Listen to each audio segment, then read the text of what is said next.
Let us pray.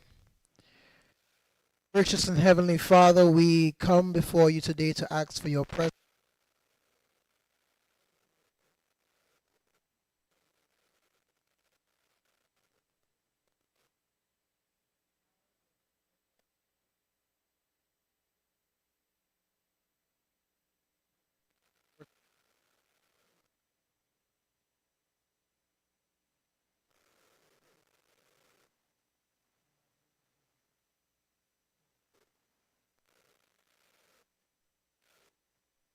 This house now convenes its sitting.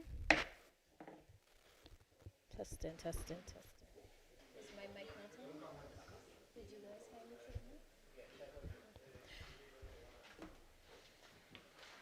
through? Good morning, everyone. I call on the clock. Item number 2, administration of courts. Please stand.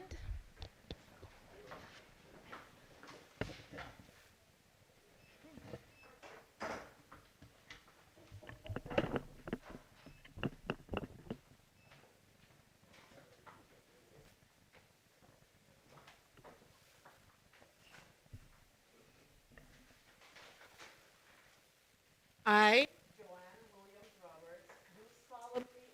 sincerely affirm that I will be faithful and bear true allegiance to His Majesty King Charles III, his heirs and successors, according to law.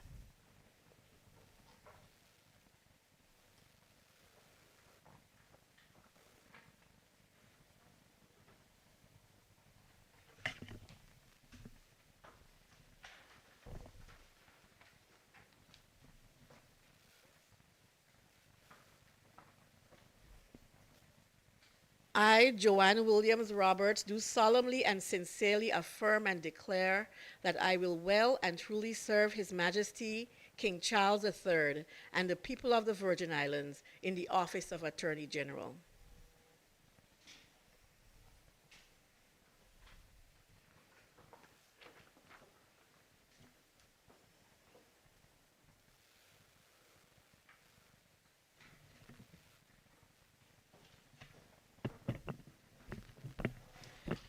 Please be seated.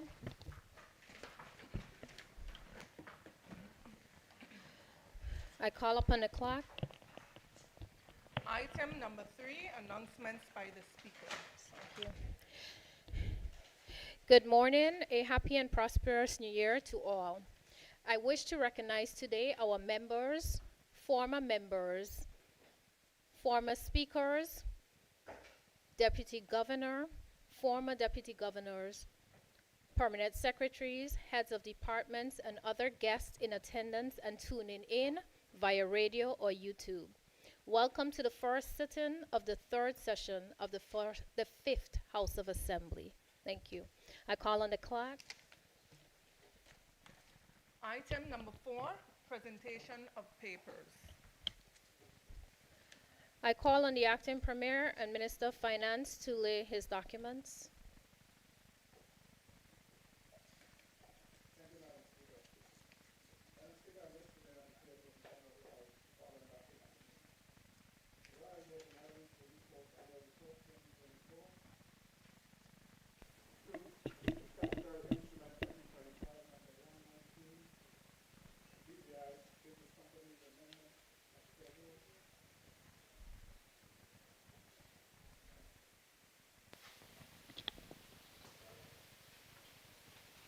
Thank you, Madam Speaker. Madam Speaker, I wish to lay on the table of this honorable House the following documents. 1. Royal Virgin Islands Police Force Annual Report 2024. 2. Statutory Instrument 2025, number 119. BVI Business Companies Amendment of Schedules, Order 2025.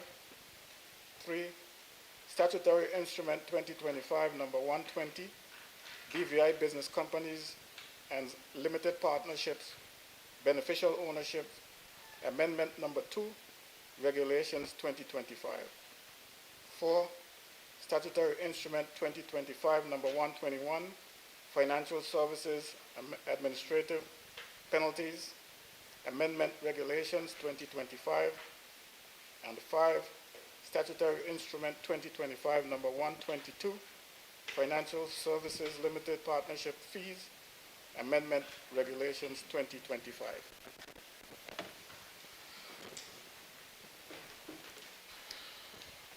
At this time, I call on the Minister for Communications and Works to lay his documents.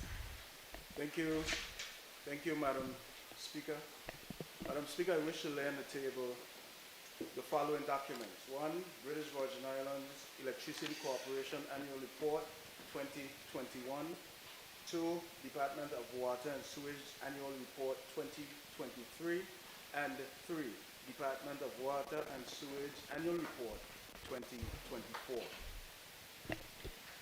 I call upon the clerk. Item number 5, notices of motions given orally. I call on the Acting Premier Minister of Finance to give notice. Thank you, Madam Speaker. Madam Speaker, I give notice that at a later stage in the proceedings, I will seek leave to move the motion standing in my name under items 6, 1, 1 through 7 on the order of the day. I call on the Minister for Communications and Works to give notice. Thank you, Madam Speaker. Madam Speaker, I give notice that at a later stage in the proceedings, I would seek leave to move the motion standing in my name under items 6, 1, 8 on the order of the day.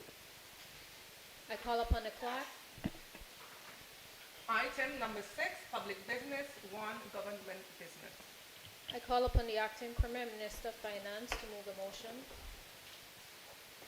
Madam Speaker, be it resolved that this Honorable House invites His Excellency the Governor to give an address. Honorable members, a motion has been moved. Is there a second? Madam Speaker, I rise to second the motion.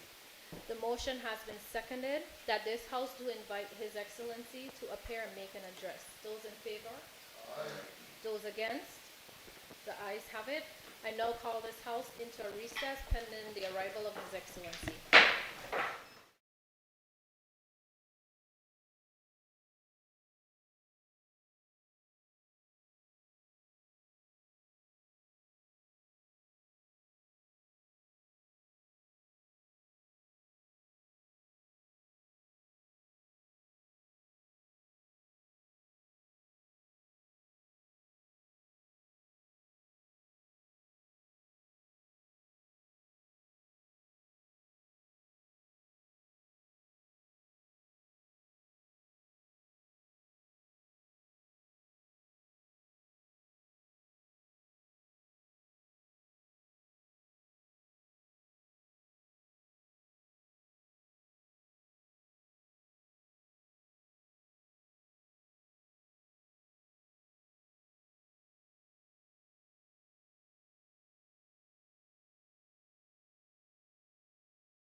Please be seated.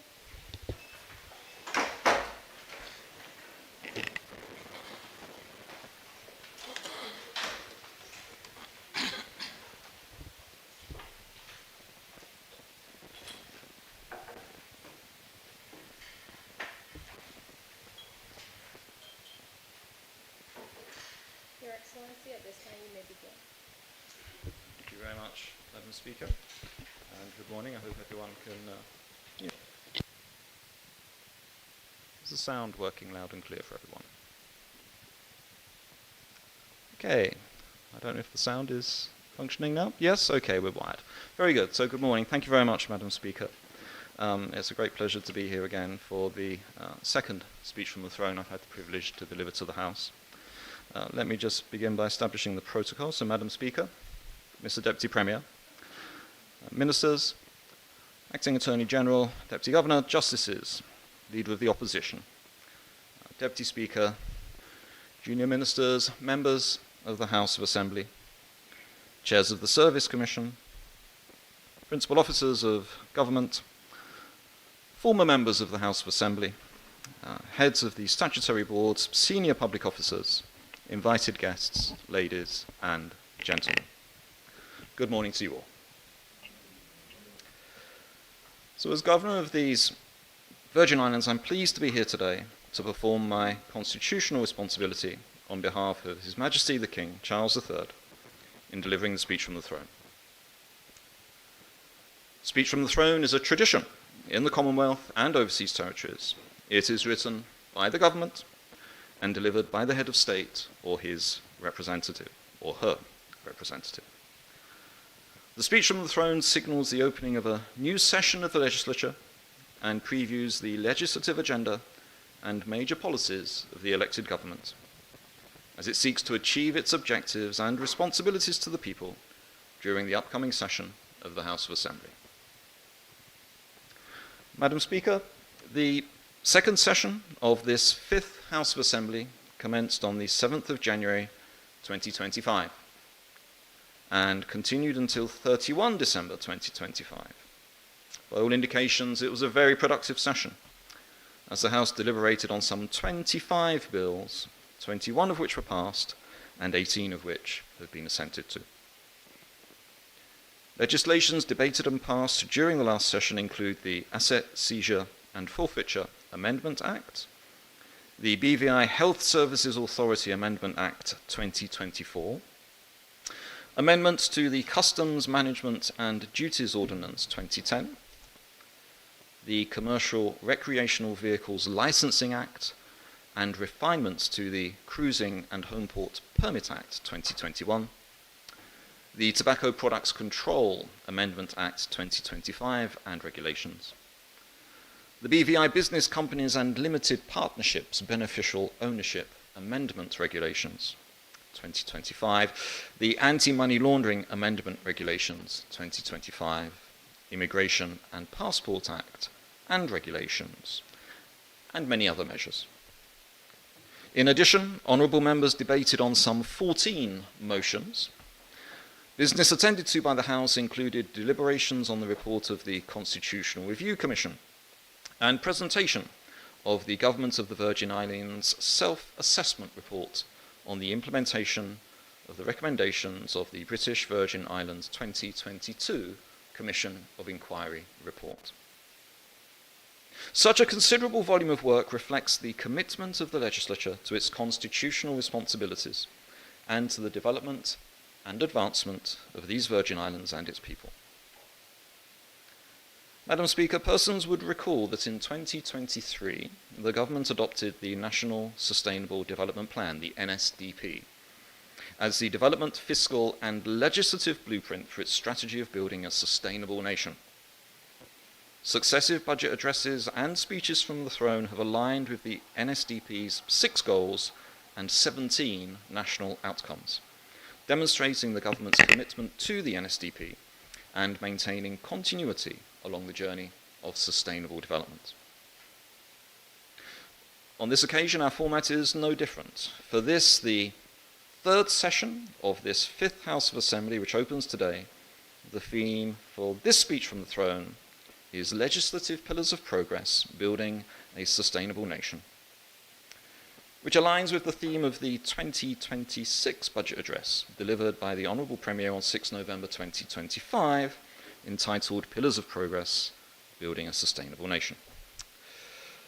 Likewise, the legislative agenda to be presented today outlines key bills and proposed amendments to existing legislation that the government will submit to the House of Assembly for consideration during the forthcoming session.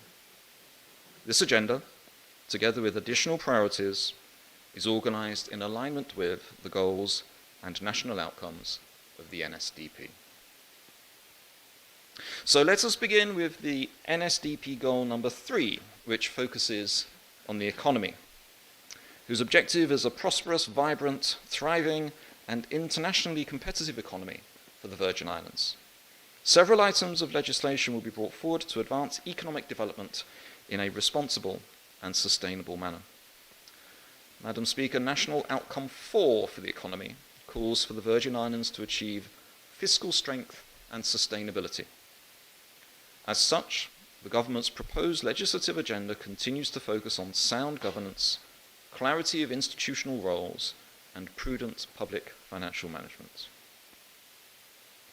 Amendments to the Public Procurement Act 2021 are anticipated to streamline project implementation and clarify requirements relating to good standing, while complementary amendments to the Public Finance Management Regulations will repeal procurement-related provisions and ensure a clear separation of responsibilities within the public financial management framework.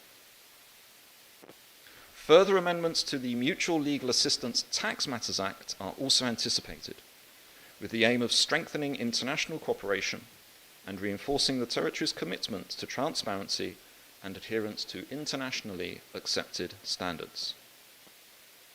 These measures will continue to support the Virgin Islands' standing within the global community and its obligations to international partners. Madam Speaker, one major legislative goal for 2026 is amending the Virgin Islands Deposit Insurance Act. The proposed changes include adding the Ministry of Finance to the board, making clear the corporation's ability to borrow money from the government with ministerial approval, specifically for deposit reimbursement or resolution, and setting formal rules for borrowing agreements and mandatory reporting to both the Minister and the House of Assembly.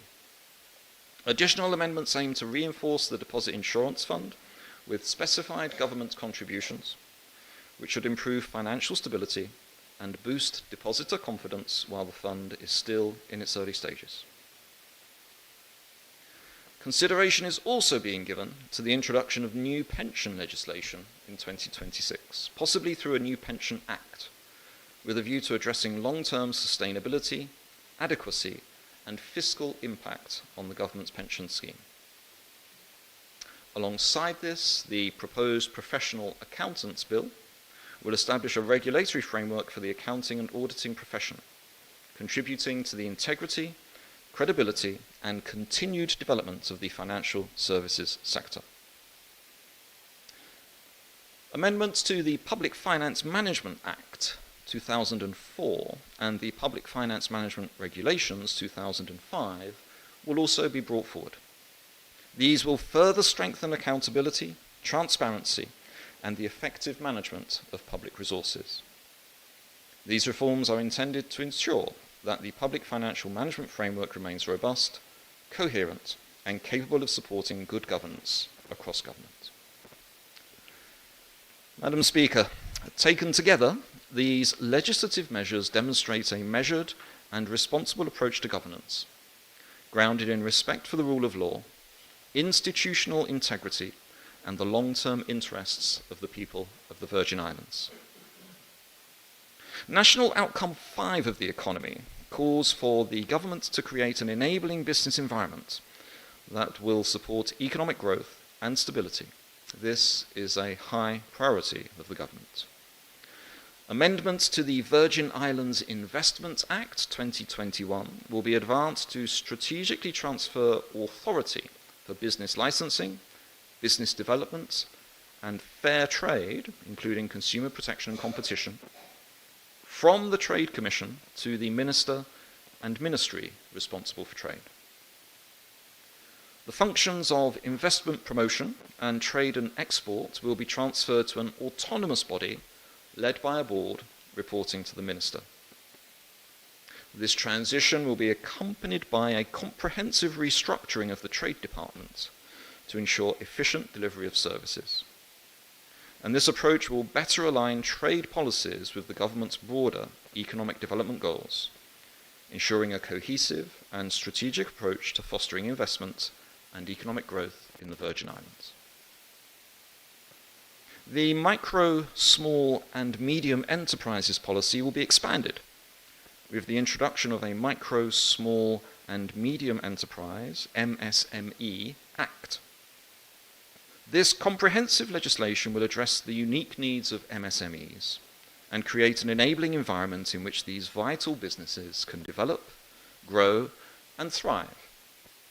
And it will support them through various stages of their development, from inception to expansion and beyond.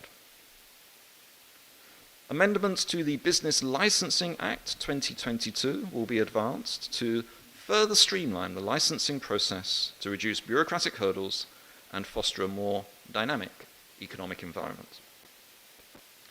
Amendments to the Consumer Protection Act 2020 will further enhance its effectiveness by strengthening the promotion of good business practices and ensuring that consumer protection remains a top priority in our evolving economic landscape, particularly with regards to pricing. The Gaming and Betting Act will be amended to improve the Gaming and Betting Control Board structure, to update the licensing framework, and to address risks identified in the Mutual Evaluation Report. These changes will enhance board governance and efficiency, establish a clearer licensing and supervision framework, improve compliance with financial regulations, boost revenue and investor confidence, and also maintain the territory's reputation as a well-regulated jurisdiction. Madam Speaker, in 2026, the government will finalise the National Employment Policy, the NEP, which aims from a national level to strengthen the Virgin Islands' rapidly evolving labour market, which demands that the local workforce, especially young people, be equipped with the skills needed to compete for current and emerging opportunities. The NEP will help to cultivate a highly skilled and adaptable local workforce, while balancing the need to attract specialised foreign talent to support economic diversification. Virgin Islanders will be well equipped to establish a solid presence within the evolving labour market. The Flexible Working Arrangements Bill is expected to be brought forward soon. The bill, supported by policy, will outline the criteria and process for undertaking a flexible working arrangement. The implementation of this policy comes at a time where officers and employees continue to manoeuvre through their personal disaster recovery efforts, alongside the challenges caused by pandemics and other events. Madam Speaker, the financial services industry is constantly evolving, which also affects global standards for regulation, oversight, and compliance, as well as collaboration. In 2026, the Financial Services Commission expects to present to the government a recommendation for the enactment of a new Trust and Corporate Service Providers Bill to effectively decouple that regime from the current Banks and Trust Companies Act. Work has commenced in evaluating a standalone legislation on banking, with the plan of developing a new banking bill that takes account of the new and evolving developments in the banking sector. This will be complemented by a new banking code. The Commission also proposes the enactment of a Credit Union Act, which will create a licensing and supervisory regime for the 2 credit unions which currently operate in the territory, strengthening compliance with international standards. In the upcoming year, Madam Speaker, the Ministry of Environment, Natural Resources and Climate Change intends to undertake comprehensive legislative reform of the land management framework. including updates to the Registered Land Ordinance, the Non-Belonger Landholding Policy, the Non-Belonger Landholding Regulation Act, the Land Surveyors Ordinance, and the Crown Lands Management Act. This reform will align land management laws with national priorities, streamline processes through computerization, provide greater access to lands for Virgin Islanders, safeguard local ownership rights, and support business growth, investor trust, and economic diversification. Madam Speaker, national outcome number 6 of the economy goal calls for the Virgin Islands to be a diversified economy with globally competitive industries. The government's commitment to strengthening the tourism pillar will be encased in the Tourism Development Bill. That would establish a modern framework for the sustainable development, regulation, and management of tourism in the Virgin Islands.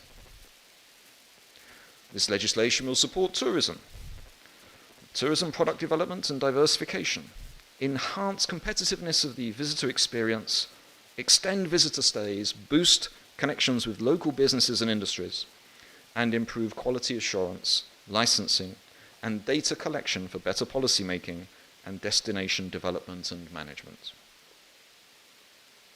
The amendment of the Cinematography Act will establish the Film Commission as a semi-autonomous body responsible for promoting, regulating, and facilitating film and audiovisual production in the Virgin Islands. The Commission will serve as a one-stop coordination mechanism for film permits, location management, incentives, and stakeholder engagement, while ensuring alignment with environmental, cultural, and community standards. The legislation will support the development of the creative and digital economy by attracting international and regional productions, building local technical and creative capacity, and enabling skills transfer, employment, and small business participation. An amendment to the Environment Protection and Tourism Improvement Act seeks to designate the defined percentage of funds collected under the Act for tourism product development to be allocated directly to the Ministry of Tourism, Culture and Sustainable Development.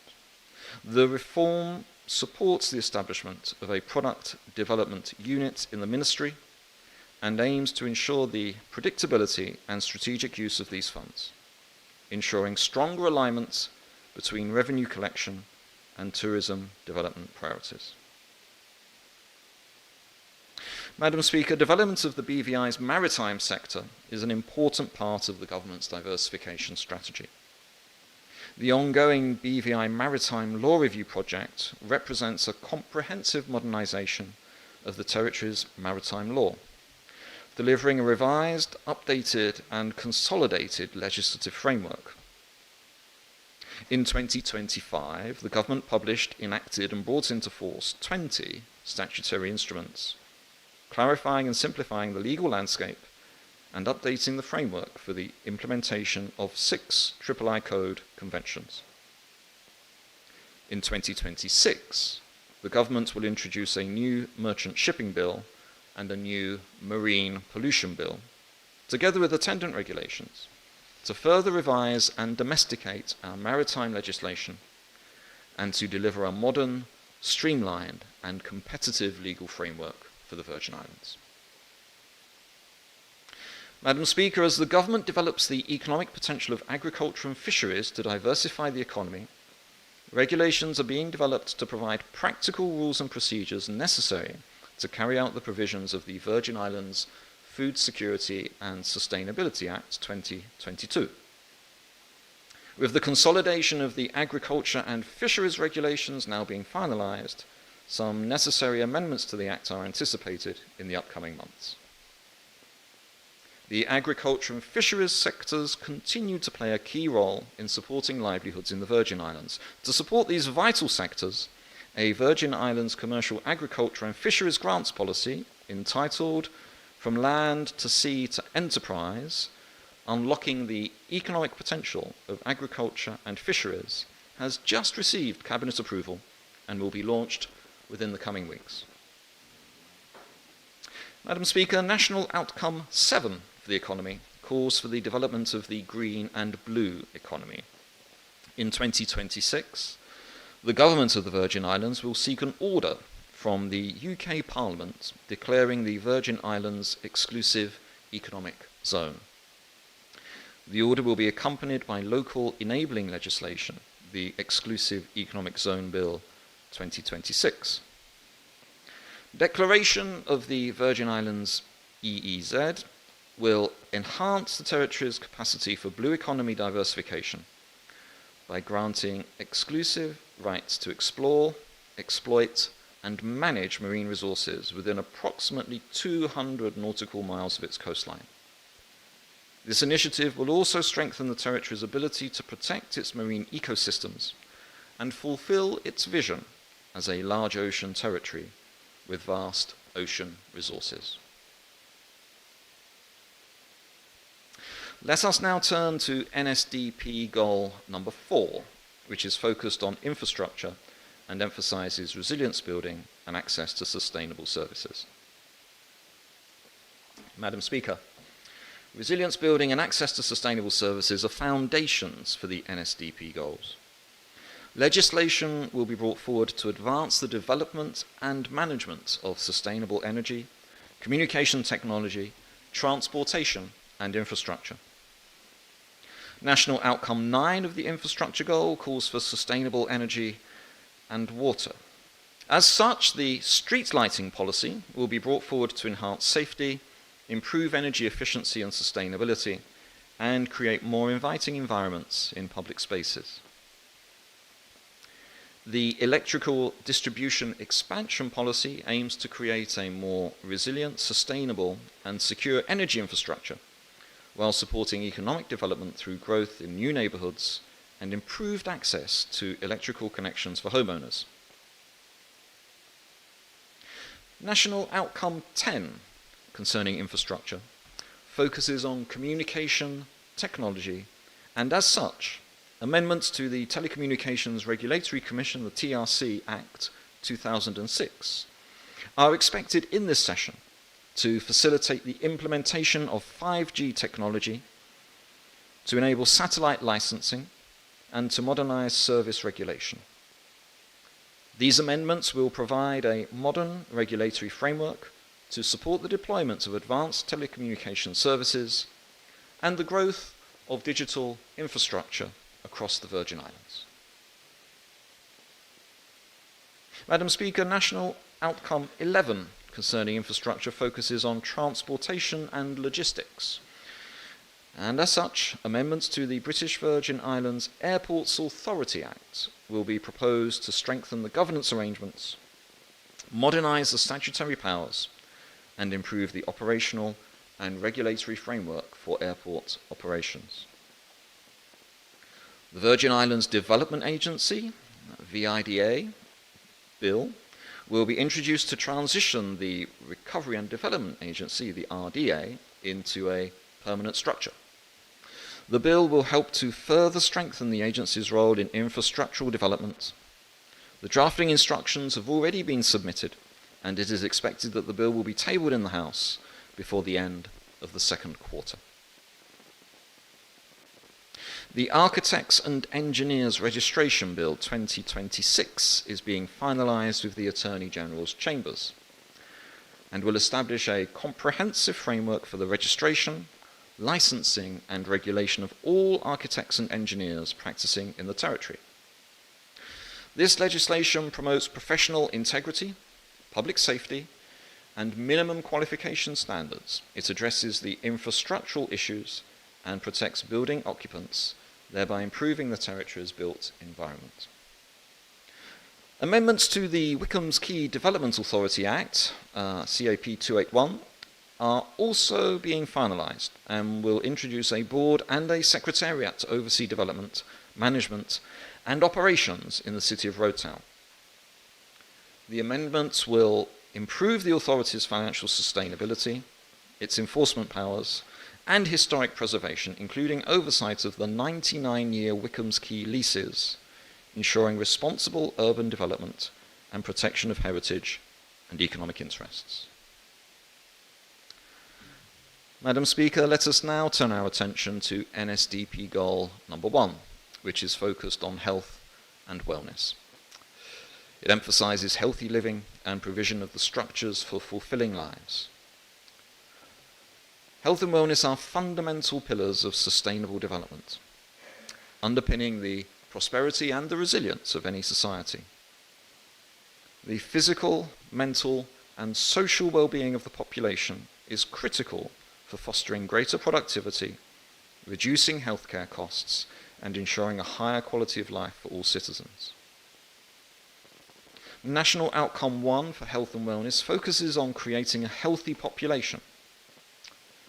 Among the legislative measures that will be pursued is the Public Health Food Hygiene Regulations Amendment, which will revise and strengthen food safety standards, inspection powers, and compliance mechanisms across food establishments.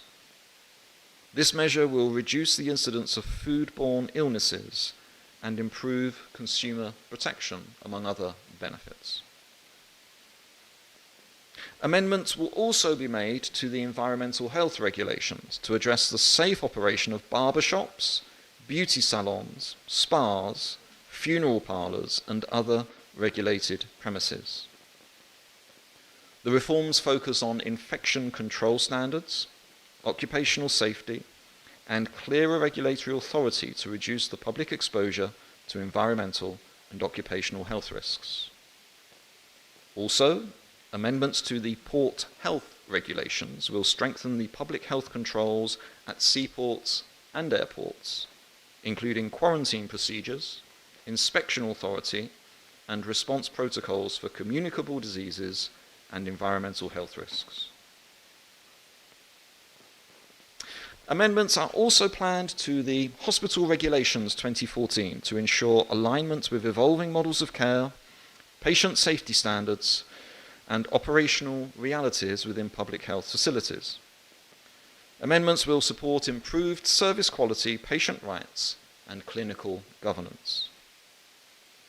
Madam Speaker, National Outcome 2 for Health and Wellness focuses on creating an adaptive and shock-responsive social protection system that contributes to the health and well-being of the population. The government will consequently present a draft social protection bill to the public and other stakeholders for consultation during the upcoming year, and anticipates that the bill will be brought to the House during this session. The Social Protection Bill will replace the existing Public Assistance Act and establish a comprehensive and modern legislative framework for social assistance and wider social protection in the Virgin Islands. Features of the proposed legislation include strengthened governance and cross-government coordination, establishment of a dedicated social protection fund, and introduction of a single register and social protection information management system. The draft International Non-Governmental Organisations Regulation Bill is being finalised for submission to Cabinet and subsequent introduction into the House of Assembly. The bill will establish a legislative framework governing the entry, registration, coordination and operations of international NGOs providing disaster relief in the Virgin Islands. The legislation is intended to ensure effective coordination, accountability, and alignment with national disaster management structures during emergencies. Madam Speaker, let us now examine the government's legislative agenda for NSDP Goal number 2, which focuses on education and learning, and which calls upon the government to create an educated and highly skilled population. Outcome 3 of the Education and Learning Goal aims to create a well-educated and highly skilled population. To achieve this, the government intends to revise the Education Act in several key areas: improving school and education authority governance and accountability, strengthening child protection standards, updating the curriculum to cover STEAM subjects, digital literacy, and national heritage, and establishing professional standards for educators, including licensing, continuing professional development, and induction. The amendments will also introduce minimum requirements for school facilities, ensuring safety, accessibility, integration of ICT, and resilience.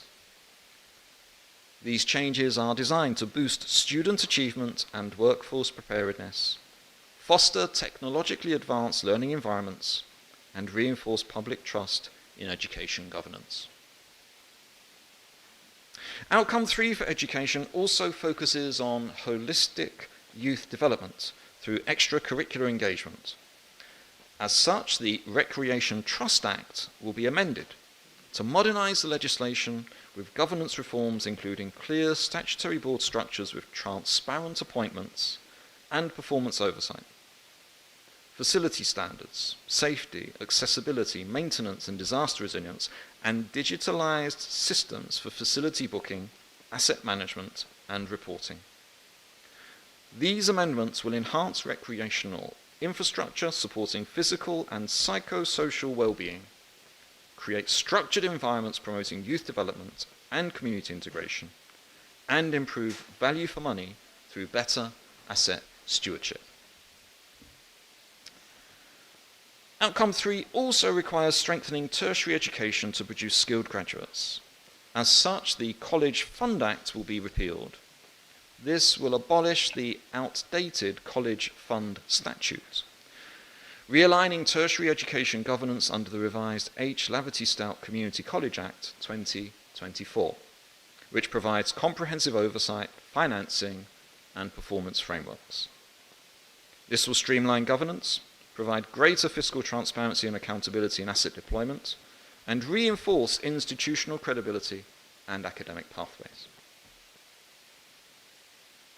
Madam Speaker, in addition, the government will introduce a series of cross-cutting policies that bind this agenda into a cohesive framework, including an early childhood education policy, a special education policy, a graduation and tertiary pathways policy, an educator professionalism framework, a youth development policy, and a sports policy and governance code. Madam Speaker, NSDP goal number 6 focuses on the environment and requires the Virgin Islands to embrace environmental sustainability for sustainable island development. Environmental stability, hazard risk reduction, and adaptation to climate change are essential pillars for the sustainable development of the Virgin Islands. As our communities face increasing threats from natural disasters and shifting climate patterns, it is imperative to prioritize resilient systems and proactive measures that safeguard both our ecosystems and livelihoods. National Outcome 16 focuses on environmental sustainability, and as such, an environment and climate policy will soon be presented to Cabinet to guide the development of the Environment and Climate Change Bill. The bill will create a framework for environmental protection, resource management, and climate change adaptation in the Virgin Islands, closing governance gaps and supporting international commitments while safeguarding local ecosystems and the tourism economy. Madam Speaker, the government proposes to make amendments to the Derelict Vehicle Act to improve efficiency in the collection and disposal of derelict vehicles. Amendments will also be made to the Litter Abatement Act to increase the penalties and strengthen enforcement for individuals who contravene the law, among other measures. Increased penalties would serve as a strong deterrent for those individuals who choose to violate the law as we work together to keep the Virgin Islands pristine and beautiful. Madam Speaker, National Outcome 17 for the environment focuses on hazard risk reduction and adaptation to climate change. And as such, biosecurity is essential for environmental sustainability and long-term prosperity in the Virgin Islands. to prevent invasive species and diseases from harming tourism, fisheries, and agriculture. With support from the United Kingdom's Darwin Strategic Project, the government is drafting a biosecurity policy to guide the development of an effective, unified biosecurity system for the Virgin Islands to address invasive alien species. The policy will serve as the foundation for the Virgin Islands Biosecurity Bill 2026, which will align with international conventions, including the Convention on Biological Diversity, the International Plant Protection Convention, the Convention on International Trade in Endangered Species of Wild Fauna and Flora, and relevant international marine organization standards. This alignment will enhance trade credibility, market access, biodiversity protection, climate resilience, and national environmental sustainability goals. Madam Speaker, the government aims to discourage illegal developments, reduce environmental damage to sensitive areas, and generate penalty revenue through a civil penalties policy, which will guide an amendment to the Physical Planning Act 2004. The amendment will introduce civil penalties to strengthen enforcement and provide the chief planner with authority to impose immediate penalties against unauthorized developments. This will promote compliance and timely remediation to protect environmental integrity.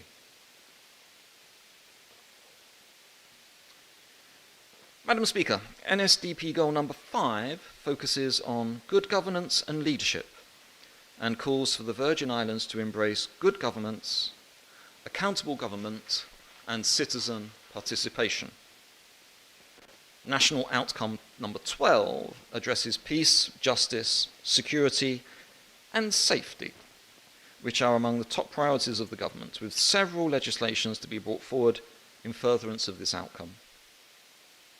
In the upcoming session, the government will advance the Sexual Offences Bill 2026. The bill has been developed to modernise and consolidate the territory's laws on sexual offences, replacing outdated and fragmented provisions in the criminal code and related legislation. The enactment of the bill is expected to improve public confidence in the criminal justice system, strengthen victim protection, deter sexual violence, and enhance the capacity of law enforcement and the courts to respond effectively to sexual offences, contributing to safer communities across the Virgin Islands. The Police Act will be taken forward in the coming session as it remains a much-needed tool for effective functioning of the Royal Virgin Islands Police Force in maintaining law and order and in the fight against crime. The Police Service Commission Bill will address how the Commission performs its functions, consultations with persons and authorities, the protection and privileges of its members, offences in relation to its functions, and the conferring of additional functions upon it. The Commission's main functions include advising the Governor on making of appointments to offices within the RVIPF, and the removal and exercise of disciplinary control over persons holding or acting in such offices. The Whistleblower Amendment Act 2026 will revise the Whistleblower Act from 2021 by introducing reforms recommended by a working group to enhance protection for whistleblowers. The amendment will update terminology, redefine essential concepts, and broaden the range of protected disclosures. Along with these changes, measures like a whistleblower policy, implementation plan, education and awareness plan, disclosure form, and additional legislation will help the government establish a strong system that encourages transparency, accountability, and safeguards individuals who report wrongdoing. Witness anonymity legislation will be introduced to ensure the protection of witnesses and the preservation of their rights. It will provide for a court to make a witness anonymity order to protect the safety of the witness, prevent damage to property, and prevent real harm to the public interest. This will assist with combating serious crime, and at the same time, it will also help to re-establish public confidence in the criminal justice system. The Eastern Caribbean Supreme Court is currently developing criminal procedure rules for the entire region, which of course includes the Virgin Islands. Once completed, measures will be taken to incorporate them into and align them with Virgin Islands systems. The criminal rules will make provisions for filing dates and deadlines for certain measures, case management procedures, disclosure, adjournments, bail, and service of documents, amongst other matters. The magistracy will amend legislation to serve persons electronically and by mail. Electronic or postal summons provide significant benefits in terms of efficiency, accessibility, and compliance. Madam Speaker, a bill to amend the Immigration and Passport Ordinance is entering the final stages of the legislative process and seeks to create comprehensive visa legislation, which is critical to ensuring alignment with regional and international legal standards. It will also establish a robust legal framework for the processing of visas and enhancing the territory's ability to protect its borders and facilitate international travel. The immigration and passport regulations will be amended to introduce new initiatives aimed at expanding already existing remote and executive clearance options for travellers. These measures are intended to enhance the territory's tourism products by providing premium and efficient entry services for niche markets and alternate locations within the Virgin Islands. Additionally, amendments to the Immigration and Passport Act will be proposed to reform the administration, processing, and management of asylum and refugee cases within the territory. A bill for the establishment of the Virgin Islands Human Rights Commission, in accordance with Section 34 of the Virgin Islands Constitution Order 2007, will have its first reading in the House of Assembly this month. Madam Speaker, legislation to provide for the use of restorative justice as an option in the criminal justice system for victims, offenders, and the community will be brought forward in the coming session. The legislation will provide an alternative to the traditional punitive justice system by emphasizing accountability, reconciliation, and healing for all stakeholders, including victims, offenders, and the community. An advisory council on restorative justice and for related matters will be established. Madam Speaker, National Outcome number 13 concerning governance addresses the efficiency and effectiveness of government, and one of the most impactful pieces of legislation that will be brought forward in 2026 is the National Sustainable Development Bill. This bill gives legal effect to the National Sustainable Development Plan, setting out the principles, institutions, and processes for integrated national planning, monitoring, and reporting across government. It formalizes medium-term development planning and ensures that annual budgets are aligned with agreed national priorities. The Service Commission's Amendment Act will be introduced to legally recognize the structural design of an independent, dedicated secretariat to provide support to the 4 service commissions. With the passage of the Public Service Management Act, the amendments are necessary to ensure that the Service Commissions Act and Public Service Management Act are aligned. Madam Speaker, the Archives and Records Management Amendment Act will be amended to provide for the separation of records management from the archives and provide for such matters as clear guidelines and standards for the creation, maintenance, retention, and disposal of records in compliance with legal and regulatory frameworks. Proper records management supports effective governance by preserving institutional memory, facilitating efficient decision-making, and protecting sensitive or classified information. Madam Speaker, in 2026, the government plans to appoint an Information Commissioner, which will allow for full implementation of the Data Protection Act 2021, which was brought into force in July 2021. residents can expect to see the implementation of the various provisions aimed at protecting personal data that is processed by public and private bodies. The draft Freedom of Information Act 2012 is anticipated to be resubmitted in this session. The Act seeks to provide members of the public with the right of access to official documents of the government and public authorities. The statutory board policy will be amended to add a financial governance component, as well as improve the governance of statutory boards, ensuring greater accountability and their adherence to established international standards. Legislative changes to various statutory bodies to bring them in line with the policy will be undertaken as part of government's commitment to ongoing governance reform under the Governance Reform Transition Plan. Madam Speaker, National Outcome 12 addresses constitutional advancement. The government is in the final stages of its plans to begin negotiations with the United Kingdom government for a new constitution.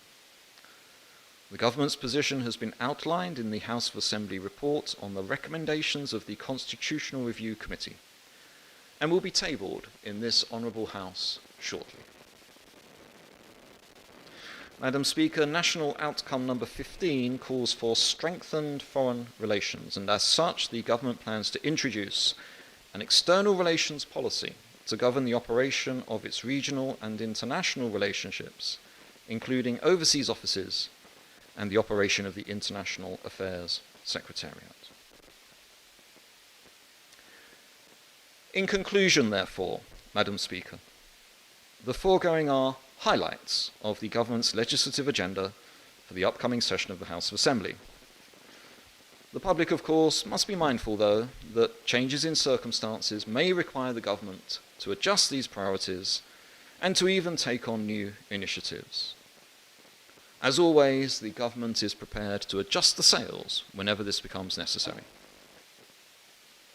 As Governor, I remain committed to upholding my constitutional duties concerning the elected government's legislative agenda and prioritising the security, good governance and well-being of the people of the Virgin Islands.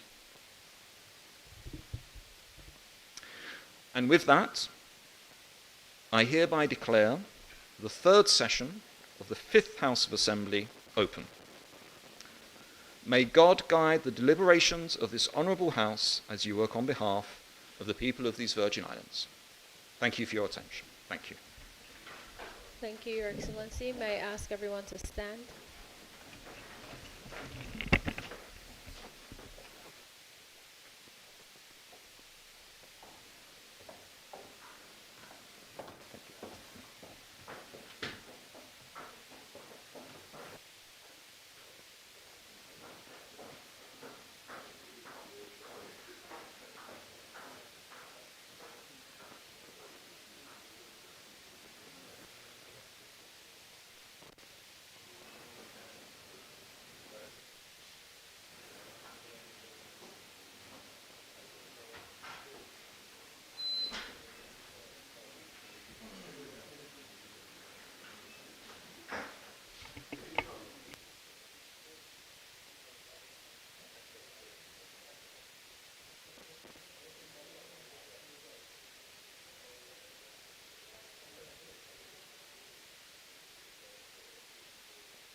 Please be seated.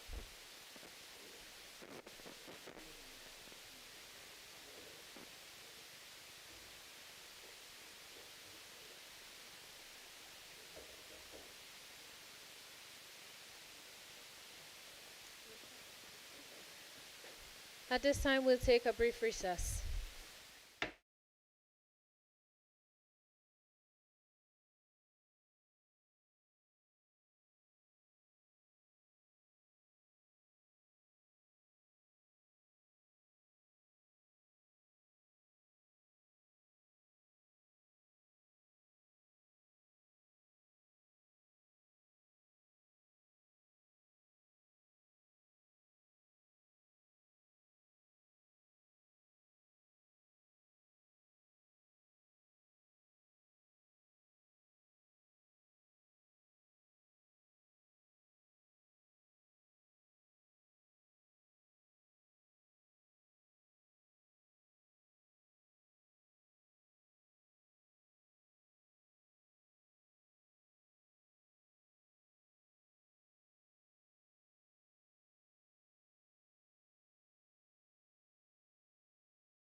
This House now resumes its sitting.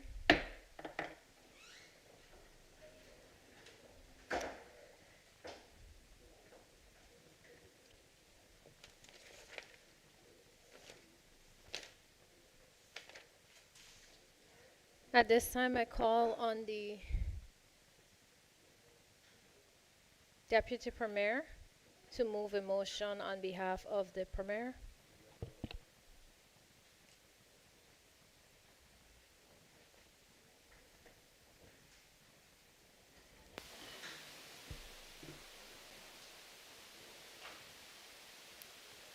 Madam Speaker, I move that leave be granted to introduce the following bill standing in my name, shortly entitled Mutual Legal Assistance Tax Matters, Amendment Number 2, Bill 2026.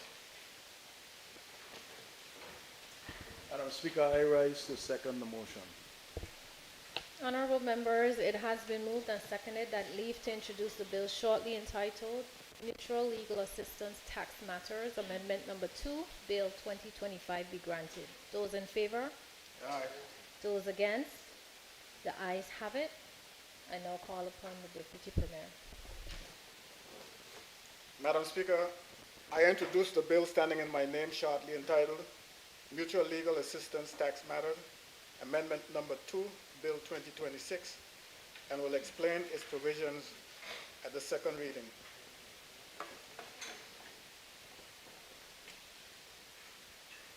Madam Speaker, I move that the bill shortly entitled Mutual Legal Assistance Tax Matters, Amendment Number 2, Bill 2026, be now read a first time. Madam Speaker, I rise to second the motion. Honorable members, it has been moved and seconded that the bill shortly entitled Mutual Legal Assistance Tax Matters Amendment Number 2, Bill 2025 be now read a first time. Those in favor? Aye. Those against? The ayes have it. I call upon the clerk to read the bill for the first time. This bill may be cited as Mutual Legal Assistance Tax Matters Amendment Number 2, Bill 2025. I call upon the Deputy Premier on behalf of the Premier to move a motion.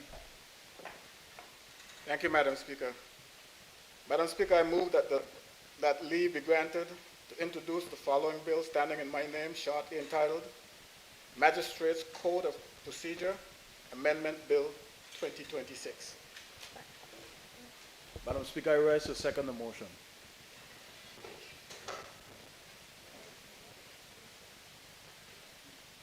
Honorable members, it has been moved and seconded that leave to introduce the bill shortly entitled Magistrates Code of Procedure Amendment Bill 2025. Granted. Those in favor? Aye. Those against? The ayes have it. Call upon the Deputy Premier. Madam Speaker, I introduce the bill standing in my name, shortly entitled Magistrates Code of Procedure Amendment Bill 2026, and will explain its provisions at the second reading. Madam Speaker, I move that the bill shortly entitled Magistrates Code of Procedure Amendment Bill 2026 be now read a first time. Madam Speaker, I rise to second the motion. Honorable members, it has been moved and seconded that the bill shortly entitled Magistrates Code of Procedure Amendment Bill 2025 be now read a first time. Those in favor? Aye. Those against? The ayes have it. I call upon the clerk to read the bill for the first time. This bill may be cited as Magistrates Code of Procedure Amendment Bill 2025. Thank you.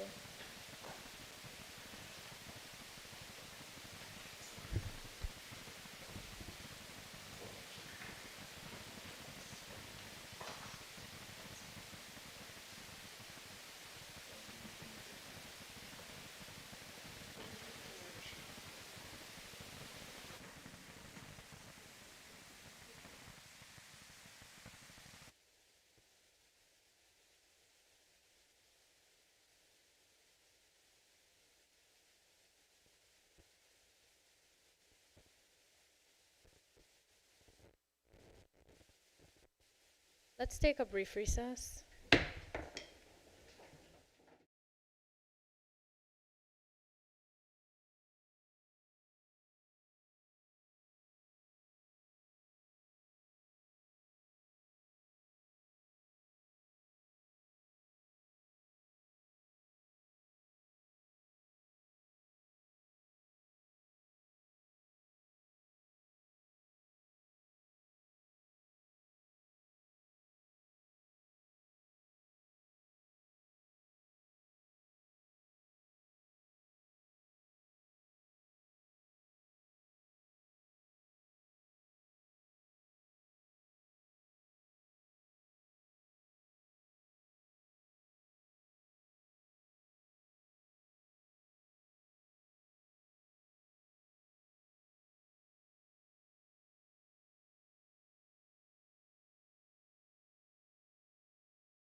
This House now resumes its sitting.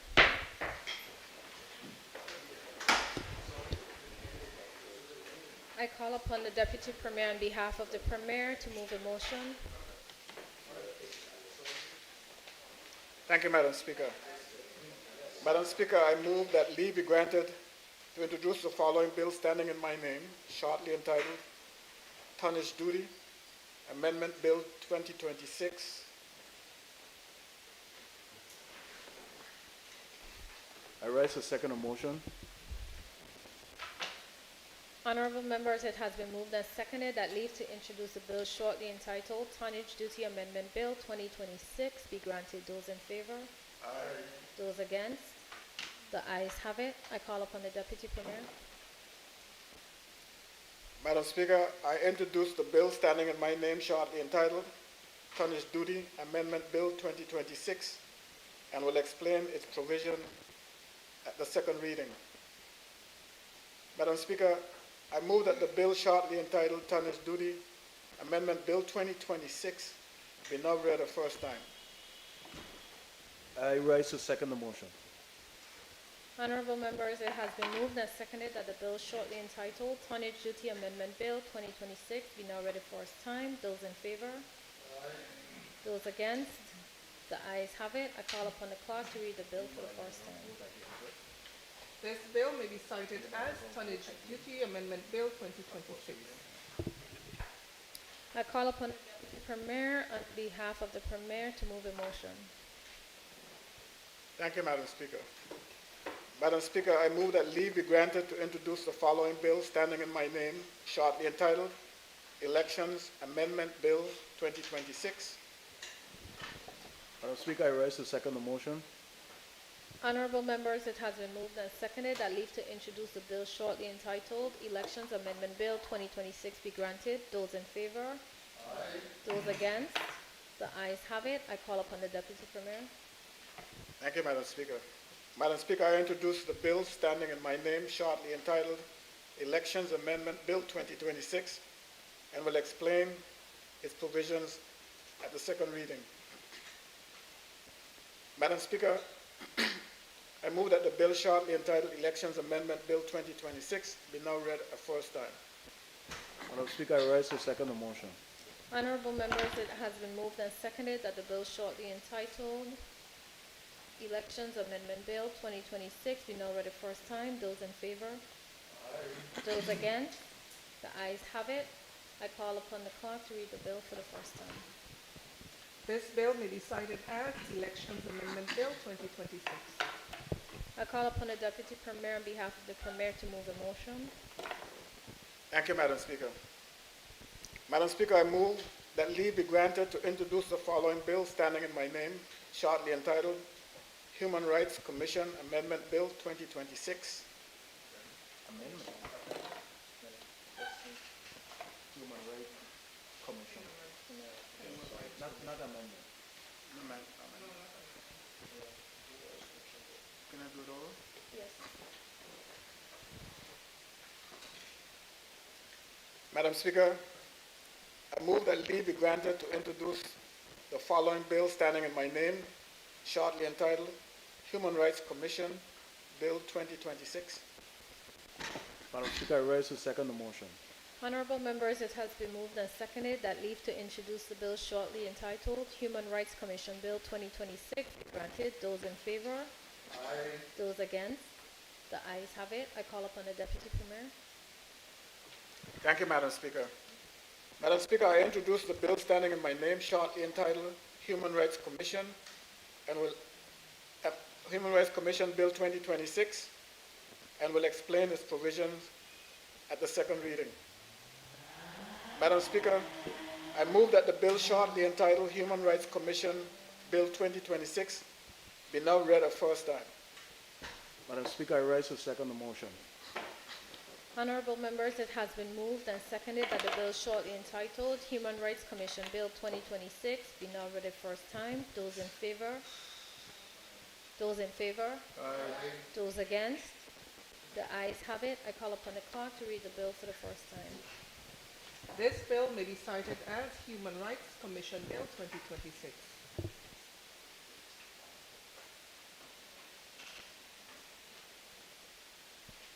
I call upon the Minister for Communications and Works to move the motion. Thank you, Madam Speaker. I move that leave be granted to introduce the following bill standing in my name, shortly entitled Virgin Islands Energy and Water Corporation Bill 2026. Madam Speaker, I rise to second the motion.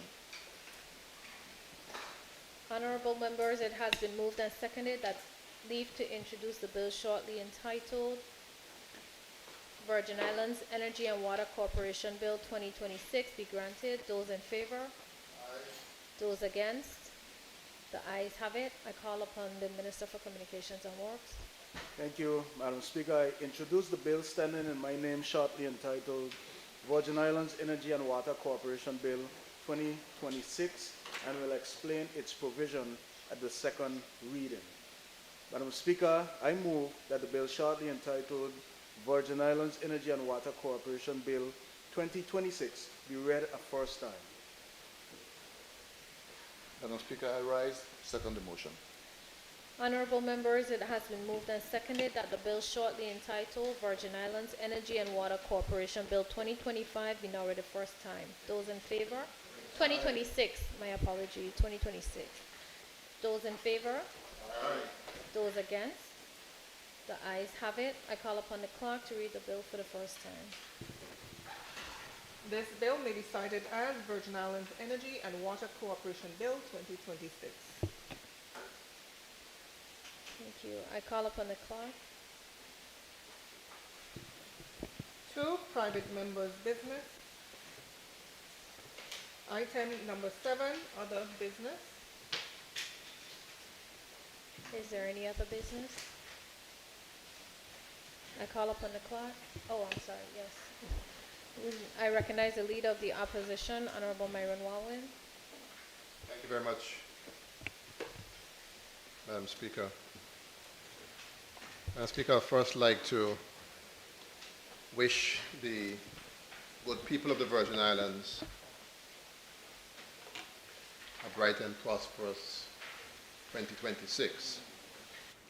I would also like to specifically extend those wishes to the good people of District 6 who sent me in this House of Assembly to represent their interests here.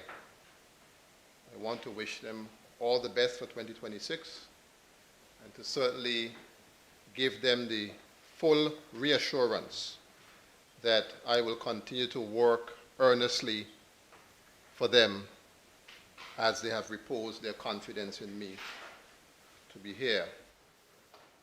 Madam Speaker, there are some domestic issues in my district, in District 6, that I have been speaking with the government ministers about, and I want to be able to reiterate some of those things. Hopefully, we'll be able to get them rectified as soon as we possibly can, Madam Speaker. I know it's going to take a while before the wheels start to turn because we have a new fiscal year. I know the Ministry of Finance must be inputting the budget and all the normal machinations that must take place before you can actually start to raise a purchase order and get work going. Madam Speaker, the infrastructure in my district has posed a problem for constituents who traverse certain roads in the district. I was pleased that upon my request to the Minister of Works and also to Public Works, that a member of the staff of Public Works was able to escort me, or I escorted him rather, to various areas in the district that were of urgent attention was required. Madam Speaker, after the rains of Erin, a lot of damage took place, and I don't think that District 6 was the only one that had those issues, but certainly everybody will have to speak for their own respective district, but I have to speak for the people of District 6. Madam Speaker, there's a terrible, terrible situation occurring in the upper Free Bottom area. In the area of the Thompson family, Kenny Thompson's family, and of course Liebert and the other persons who live along that road. The road got severely undermined when we were having quite a bit of rain, and with Erin, substantial erosion took place. And almost half of the road has been eroded.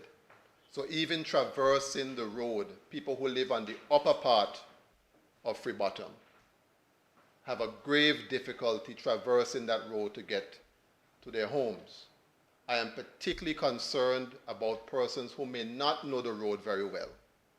And if they're traversing the road, particularly at nights, they can fall over that cliff and we can have loss of life.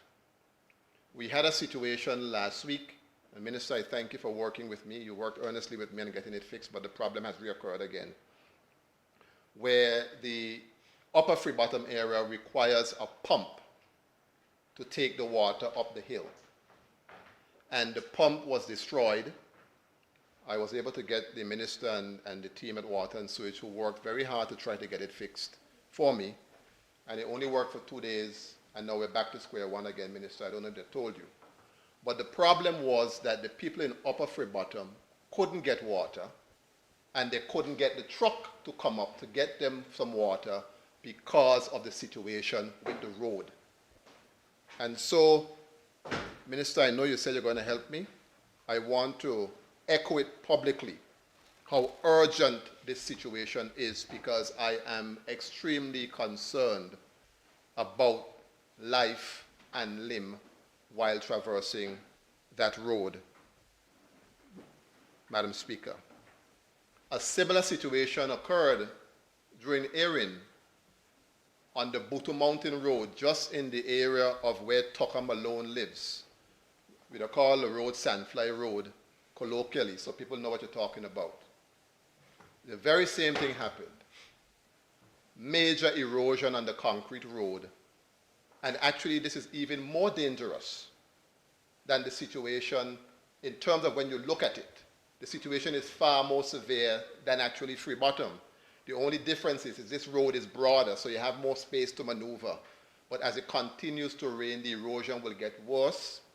It has been barricaded, but again, if people are traversing that road at nights and they don't know the area very well, somebody could very well go over that cliff and certainly would have some severe bodily damage if that were to happen. So, Minister, again, I know you promised to help me, but I need to get some speedy action on this.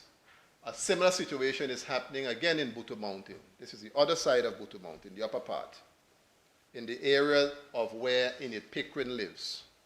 If you know where Enid Pickering lives, in the area of Merritt Herbert's house.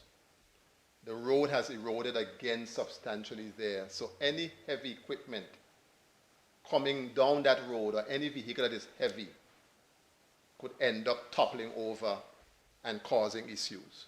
I know a report was done, because I saw a copy of the report that was done by Public Works, and they highlighted the urgency of it. And I wanted to be said in the public domain, I wanted to say it in the public domain, Minister, that I want to be able to see things move swiftly to address those issues. Roads, again, is a concern. I know it's a concern throughout the entire country, but everybody got to sing for their supper. The roads in District 6, again, are getting in a serious state of disrepair with potholes and so on, obviously because of the rain, but something is going on with this asphalt plant. Because sometimes you look at the plant is up, is down more and then it's up. And whatever it is, we need to try to get it addressed so that we can get the roads looking in a decent and proper manner.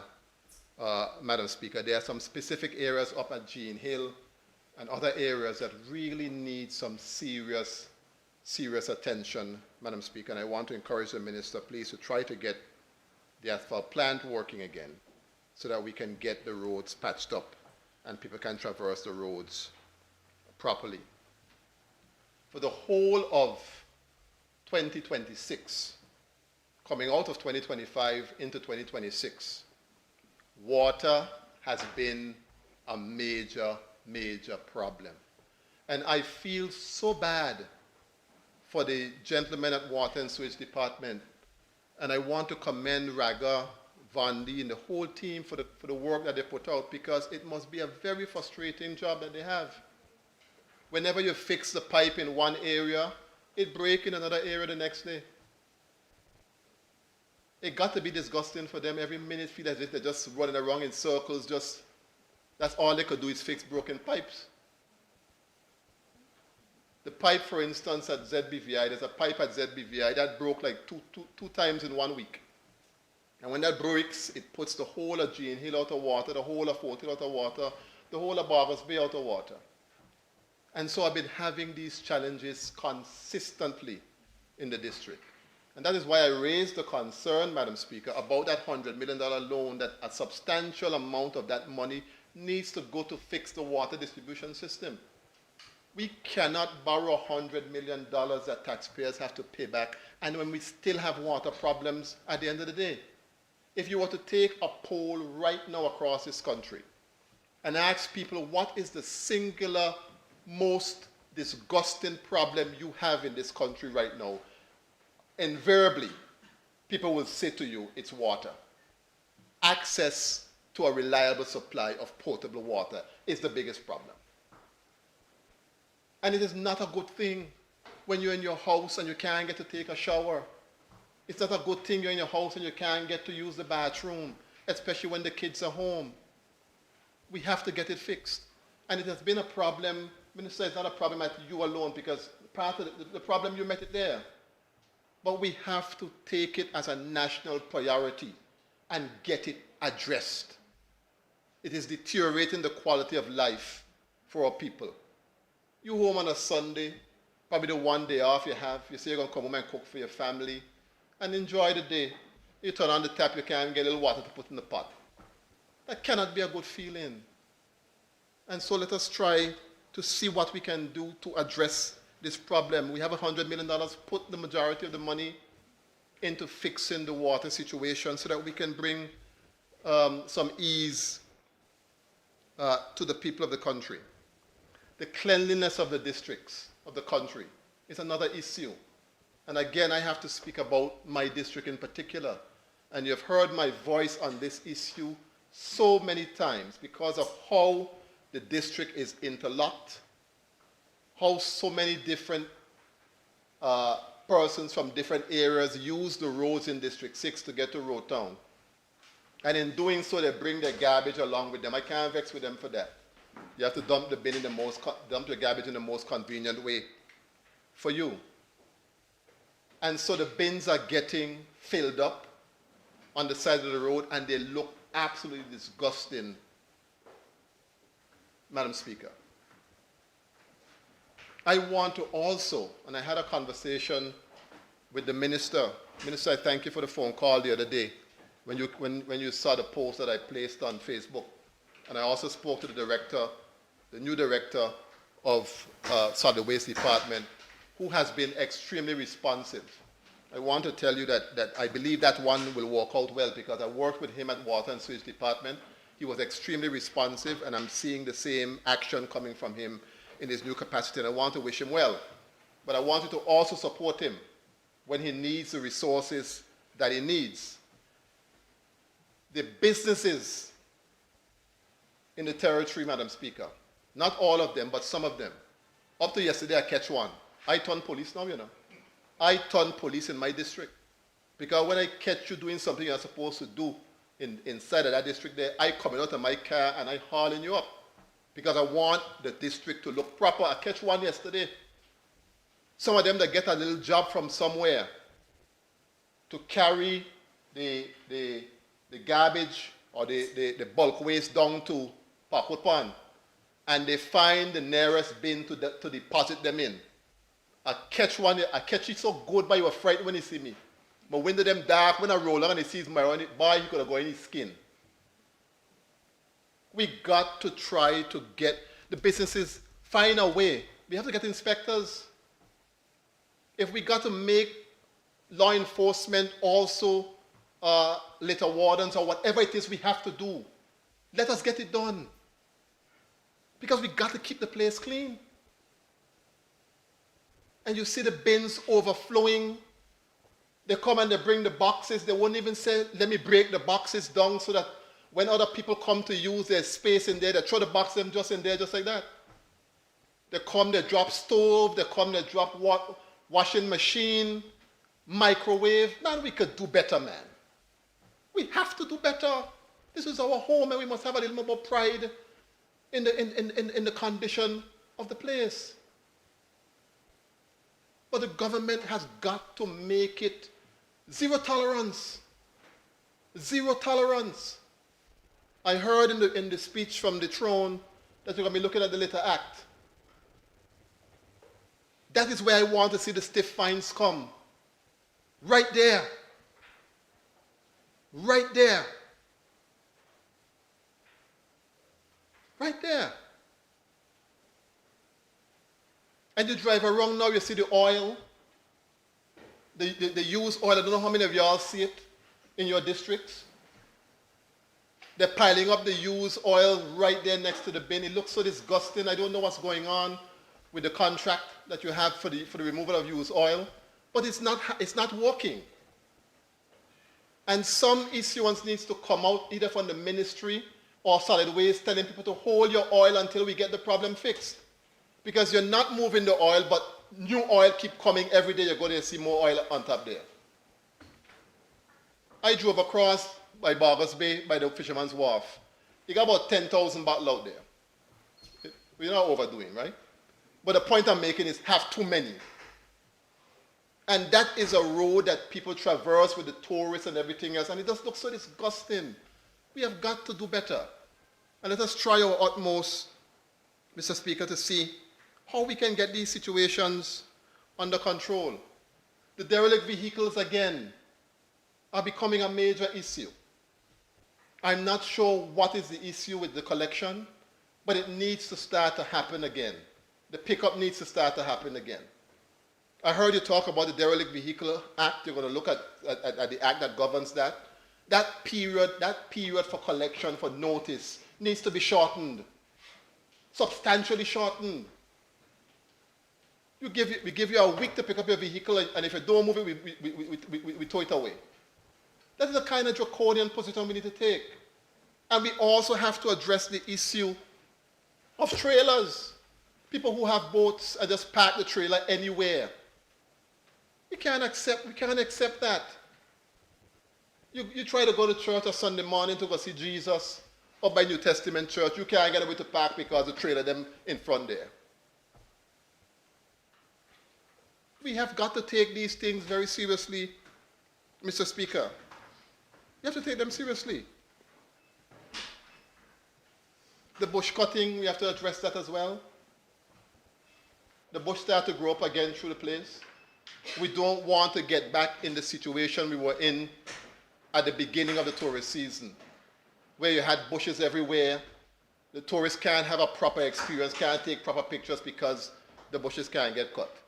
So I want to encourage us, Madam Speaker, to address these issues so that we can have the place looking decent. We're now in the height of the tourist season. Let us show the best face of the Virgin Islands to the tourists when they come by addressing these issues, Madam Speaker, that I've just raised. And these issues are not being raised to embarrass anybody, to make anybody feel bad. I know sometimes when you talk, sometimes the government gets a little vexed, thinking you're picking on them, but it's not about that. It's about trying to improve the country. And all of us have a responsibility to represent our people and say what the issues are. And then we go and try and get them addressed. Madam Speaker, throughout the Christmas season, going around talking to people, and Minister of Health, I want to thank you for that initiative that allowed us to be able to be kind or extra kind to our constituents during the Christmas season, where we were able to get an additional $6,000 under social development to do certain things to help our constituents. I want to thank you very much for that initiative. I want to encourage you. There's an old saying that,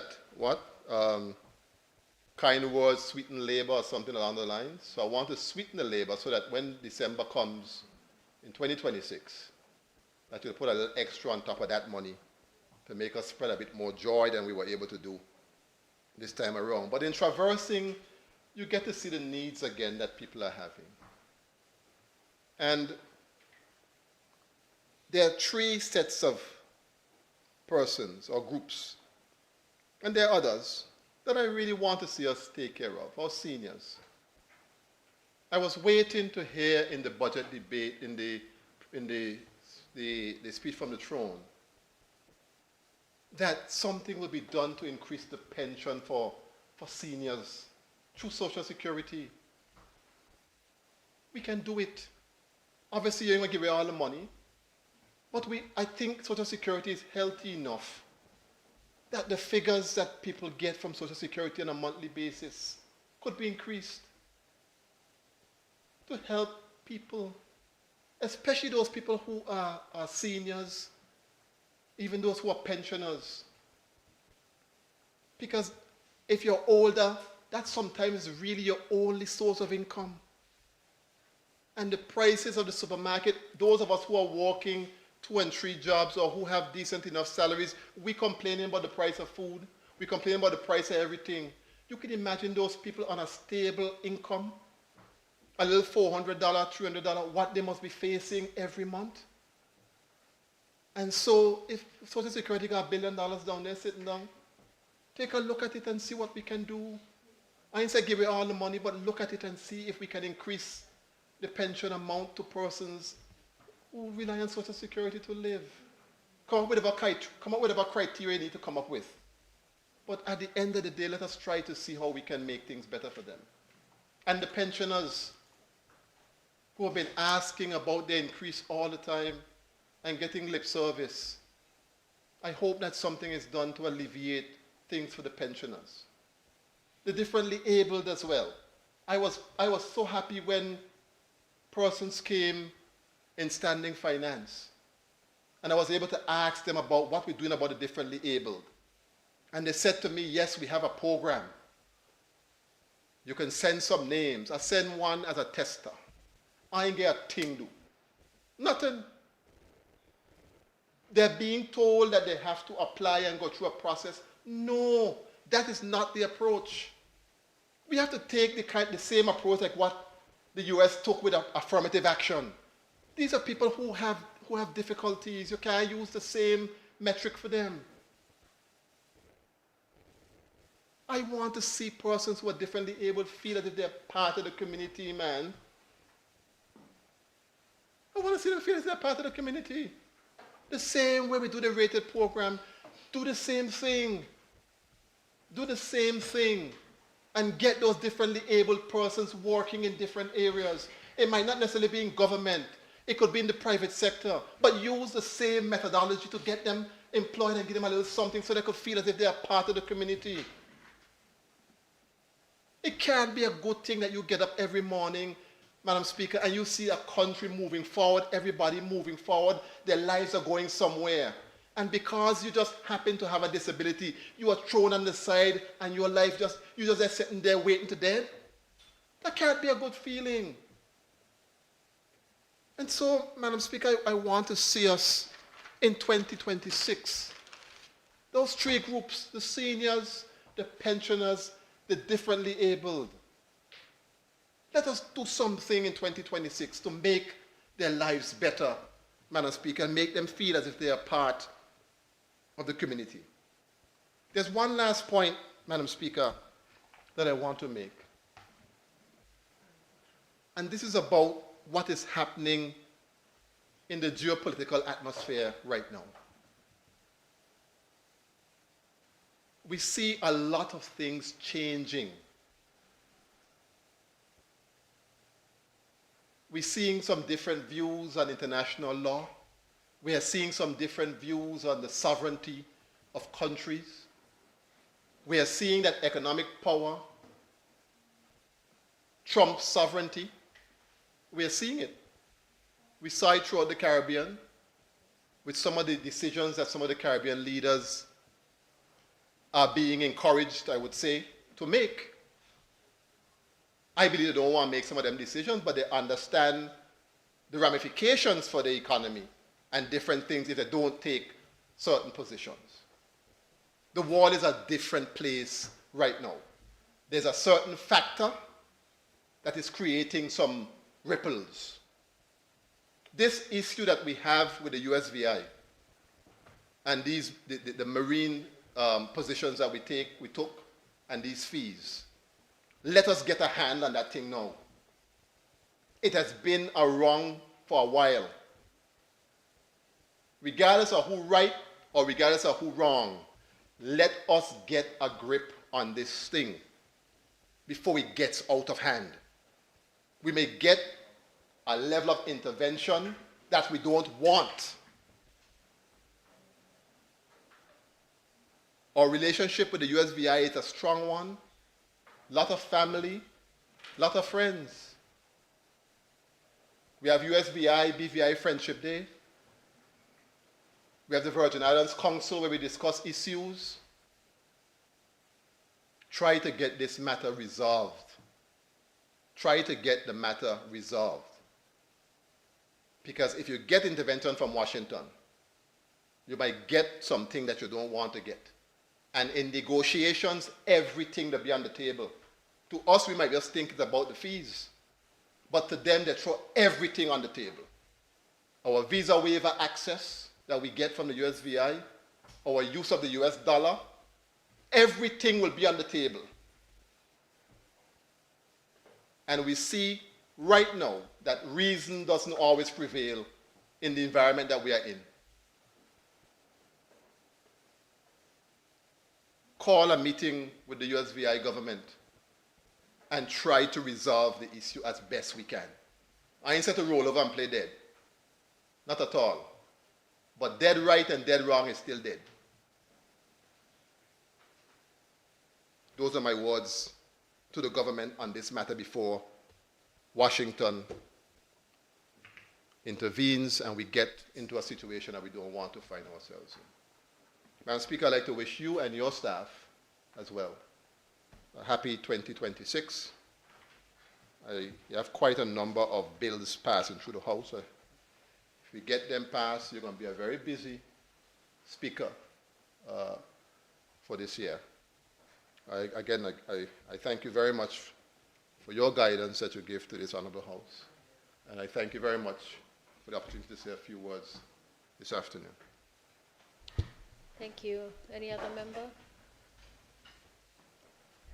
I recognize the member for the 2nd District, Honorable Melvin Turnbull. Thank you, Madam Speaker. Madam Speaker, I also want to take the time to wish the people of the Virgin Islands, especially the people of the 2nd Electoral District, to whom I am eternally grateful for this opportunity to be here in this honorable house to represent their concerns, their needs, and stand as their representative. I want to wish them a happy new year, to you, Madam Speaker, and to the entire staff and body here at the House of Assembly, my colleagues as well. Madam Speaker, I don't plan to be too long, but I just wanted to be able to,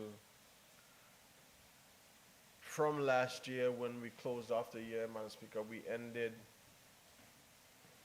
celebrating the holiday season. And I went back, Madam Speaker, in the notes and the news articles that I have as district representative, and it is sad to say that just about every holiday season, coming into that holiday, into the transition of the new year. For the last 7 years, Madam Speaker, that I have been representing the second district, we have lost one or two persons from that community, and I know without a shadow of a doubt, Madam Speaker, the uncomfort that it would bring to families during that time. And Madam Speaker, while I extend and continue to extend my prayers of comfort and support, I know that the loss of a loved one, especially during that time, is not easy, cannot be easy. And I want to extend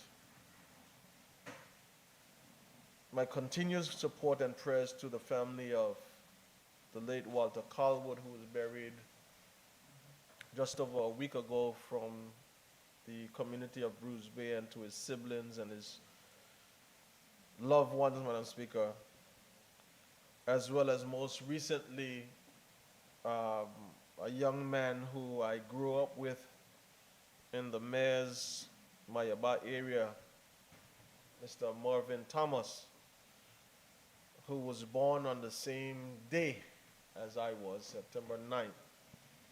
And we lost him just about 2 weeks ago. So to his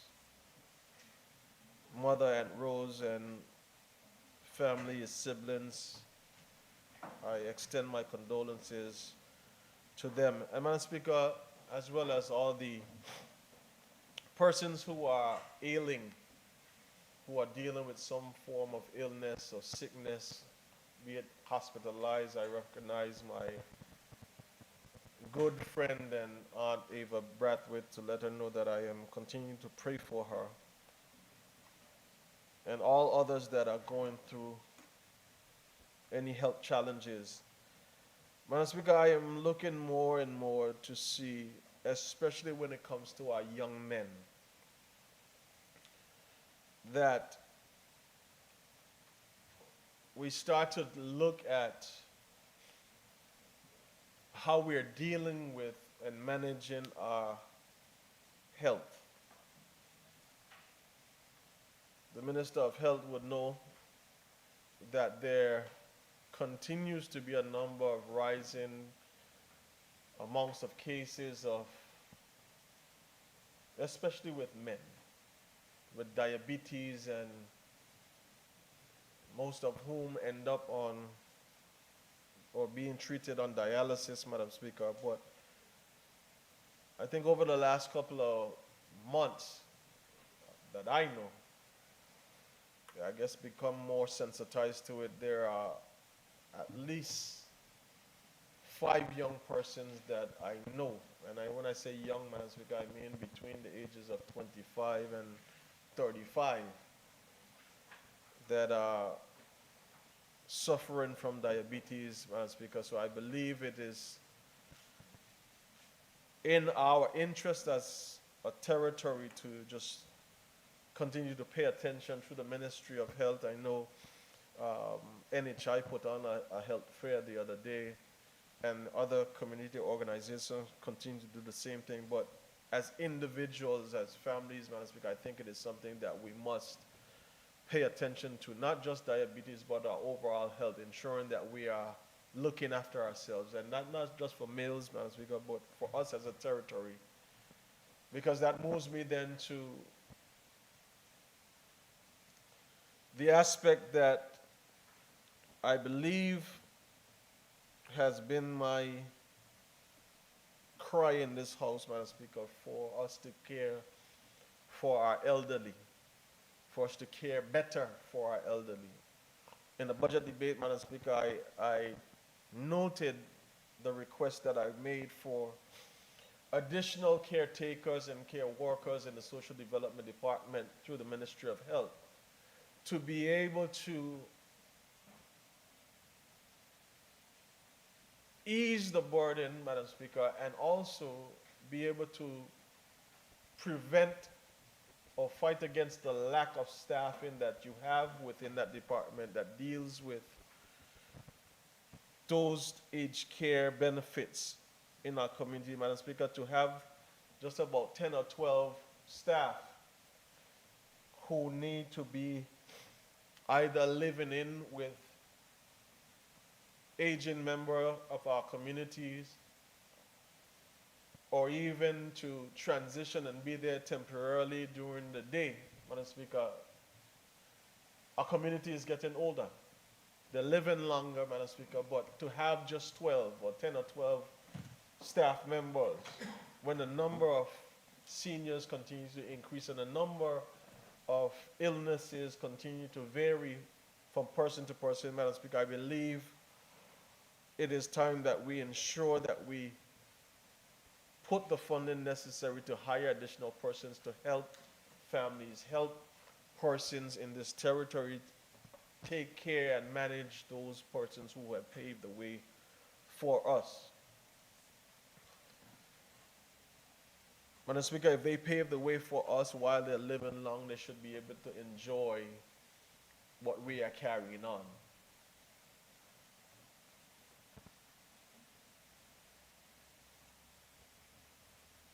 Minister of Health, we both missed an appointment and a commitment that we made. I'll tell you why I'm saying that. Madam Speaker, we pledged to be with the seniors, my seniors group of the 2nd District, the Oasis group.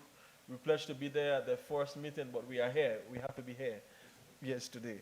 So we are here, Madam Speaker, and I just want to commend the Ministry of Health and Social Development, especially the Minister, for providing the assistance at the end of the year, and now even through the Minister of Finance, ensuring that the funding was put in place in the 2026 budget to fund that program. They start meeting today, Minister, at 10 o'clock. They'll be there at about 2, but I'm saying it for you and I that we are here and couldn't be there as we promised them. But Madam Speaker, I was delighted on, I think it was Friday, to meet with the program director for aged care services together with one of the social workers to get the process started of the complete adoption for the Oasis group into the department's senior programs. Minister, I thank you and your team for that. And I think that we are excited to see, how much more it would blossom and just partake and keep our seniors engaged for the year, for the next incoming year. I know they're looking forward to Seniors Month, which is in May, but they have a lot of activities planned, and I am delighted to be able to partner with the King Garden Bay Baptist Church, which they're still hosting in their fellowship hall. And Minister, I'm going to continue to work with you, Honorable Minister Whitley, to ensure that we get the furnishings and appliances for the King Garden Bay Community Center so that we could have that transition to have them there on a permanent basis. Madam Speaker, I also want to ensure that I encourage the young persons in my community. I had a conversation with, I believe it's the accountant officer in the Ministry of Financial Services and Economic Development regarding the restart or re-registration for the rated program. And I want to encourage the persons in my community who are underemployed or unemployed who would have participated in the program before to visit the district office, Madam Speaker, in the 2nd District, where you can complete your applications and we will submit the information on your behalf, and not just from the aspects of the landscaping and bush trimming, Madam Speaker, but the other avenues that are available for persons who are interested in seeking employment, Madam Speaker. We have services available in terms of resume writing and preparation at the 2nd District Community Office there in New Bush. Madam Speaker, I want to touch on the it's an amendment that we made, Madam Speaker. I believe it's the road traffic amendment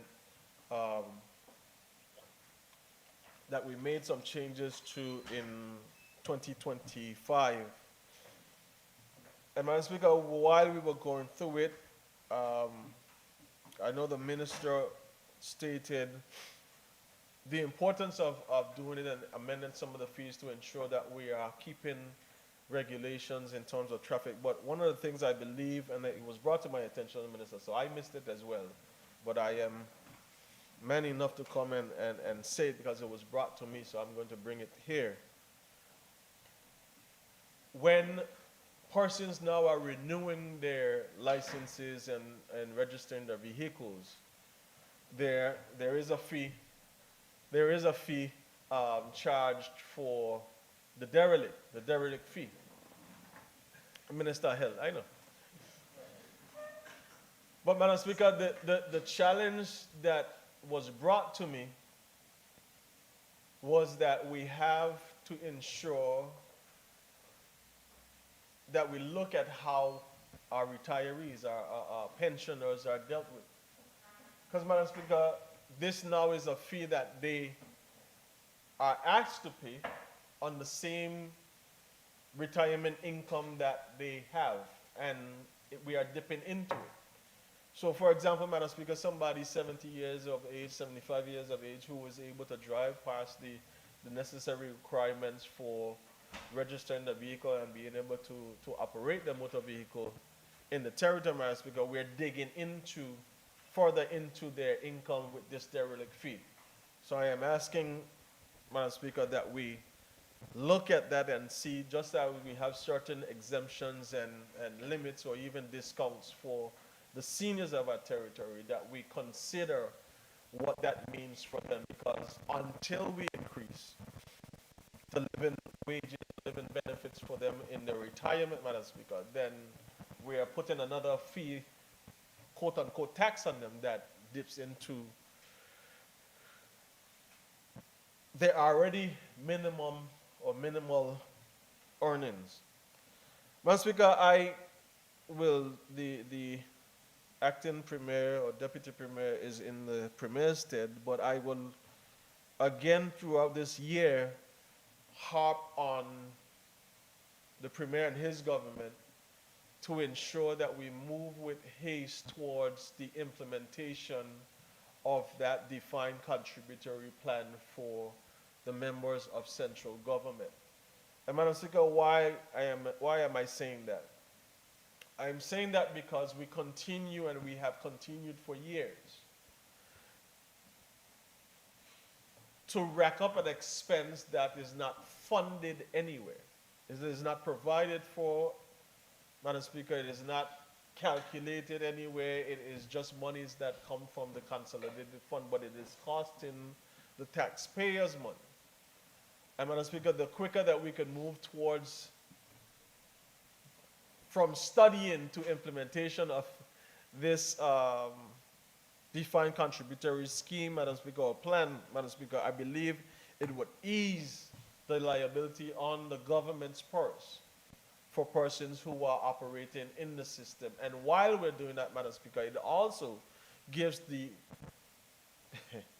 it gives the absolute opportunity to raise the income for our pensioners, to raise the wages that they are earning, Madam Speaker, whether through, as the leader opposition suggested, through looking at increasing the social security benefits or increasing by percentage based on the cost of living, what a member of government or retiree would have been earning when they retired 25 years ago versus what the cost of living is now, Madam Speaker. There are simply calculations that can be made, but something has to be done, Madam Speaker, because the cost of living in this territory continues to rise between 4 and 5.5% each year. But wages, Madam Speaker, especially for our seniors, our elders, and retirees, are not going anywhere up. And it is becoming harder and harder. Madam Speaker, the good thing about life is it may not touch majority of us in this house at this time. But if we live long enough, Madam Speaker, we're going to feel it. So, Madam Speaker, I will be on the premiers. I will be beckoning the premier to see where we are. I will continue to ask the questions and get the updates on where we are with that. Madam Speaker, I want to also look at just a few areas, Madam Speaker, in my district as it relates to the road repairs, Madam Speaker. I see that the Minister of Communication and Works has started, I don't know if the asphalt plant is up fully or if that's asphalt from someplace else, but I saw some patching work started in different areas of the territory, Madam Speaker, and I am just putting a note, Madam Speaker, and I already reached out to the acting director and his team to have some asphalt sent over to the second district where we can have some of those potholes temporarily fixed. I understand that the bigger projects are on their way and contracts are being signed, Madam Speaker, but in the meantime, if we could get some works done through the second district to deal with those potholes, Madam Speaker, you drive from anywhere, where the third meets the second, or the first meets the second, or the fifth meets the second, Madam Speaker, or the fourth meets the second. You start from any one of those things and you drive through. There are a number of areas that need to be addressed, including the island of Just Van Dyke, Madam Speaker. Madam Speaker, I am reminding the Minister of Communication and Works of a letter that I wrote to him on the 8th of August 2025, to which he responded on the 15th of September 2025 about some speed bumps requested for the areas of my community.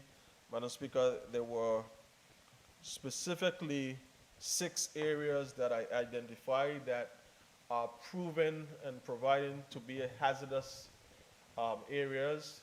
Minister, I'm asking that you and your team, based on the instructions that I was given from your team, that we move with haste to at least put up those signs and then get the speed bumps installed for the safety of the residents of my community, because there are more and more persons speeding through our communities, Madam Speaker, for no reason at all, just recklessly and carelessly, but we don't want to have anybody damaged, Madam Speaker. I've highlighted the areas of Mayaba and Mayors, Chalwell, King Garden Bay, Bruce Bay, and on Just Van Dyke for the Honorable Minister. So I am going to follow up again, Minister, but take this as my verbal follow-up to see where we are with getting those things installed. And Madam Speaker, I will come down to an end and just mention the water situation in my district. As recent as this morning, the Minister and I had a conversation regarding the water situation on Just Van Dyke. This has been a long-standing issue, Madam Speaker, and I am hoping that we can bring some resolve to the residents of Just Van Dyke. For the last just about a month and a half, they have been faced with being unable to get a constant supply of water due to failing pumps or not enough levels in the reservoir to be able to pump water through the lines to get everybody on Just Van Dyke, the island of Just Van Dyke, especially, Madam Speaker, the pump is on and the reservoir is on the eastern end of the island. So when water comes, everybody is going to open their pipe, whether home or not.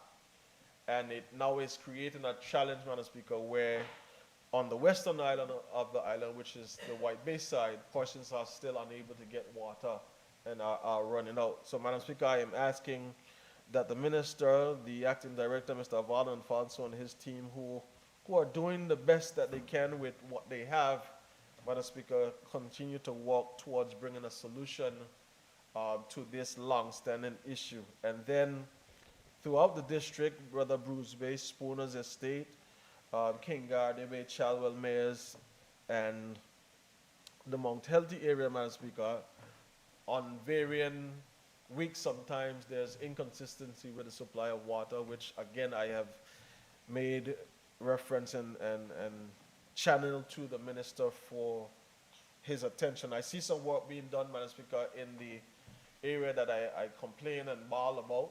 I see some concrete being poured, I think it was yesterday or Monday, in the Diamond Estate pump station, and as well as the one by Rudy's. And I saw the guys, I passed them Sunday, Monday, Tuesday, this morning as well, working, Madam Speaker, to hopefully close up those holes and get water to the people of that community, because I believe the member for the third, he relies on that water too, as well as the member for the first in part of his district. So, Madam Speaker, hopefully that could be on the way. It took a little long, a lot longer than it should, but I know the minister will probably give an explanation as to why, and an update on when we should expect to see those works completed. Madam Speaker, I end by stating my delight and satisfaction on, I believe, what was a very successful celebration of our 75th anniversary. I believe we ended the year well as a House of Assembly with the education, and Madam Speaker, I ask that you, the clerk, and your team continue to ensure that the information about the House of Assembly and its history be promoted and publicized to the public so persons are understanding.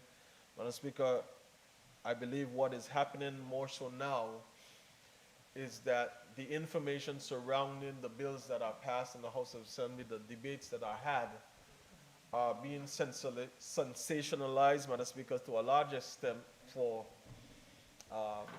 headlines. But, Madam Speaker, you and your team would have a responsibility to ensure that on the House of Assembly's Facebook page, and Mr. Leonard would tell me whether YouTube or wherever else social media apparatus you have, that we are doing our own job to ensure that this information is being disseminated to everybody, so that if they want to understand what actually happened outside of the headlines and outside of some of the chatter that is there, that we are being responsible as members of this House and as the body to ensure that we are putting out the information for persons' education. Madam Speaker, I am grateful for this opportunity. I again wish the people of the Virgin Islands a happy new year, and the people of my community as well. I ask them to be patient. Within the next 2 weeks, thereabout, we will be starting our series of district community meetings.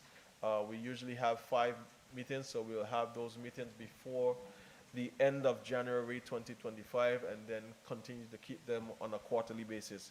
Madam Speaker, I thank you for this opportunity.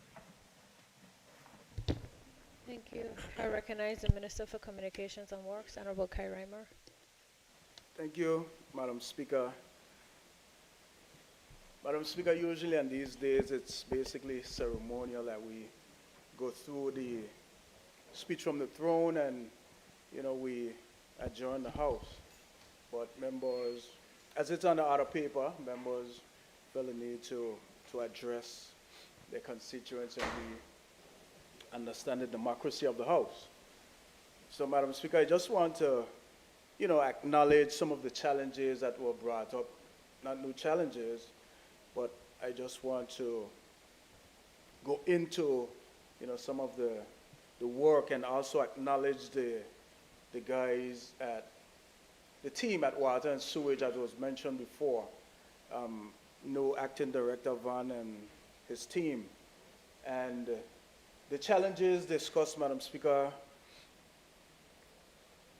they're real. And the members would have been in constant dialogue with myself in terms of getting these stations and getting these water situation rectified.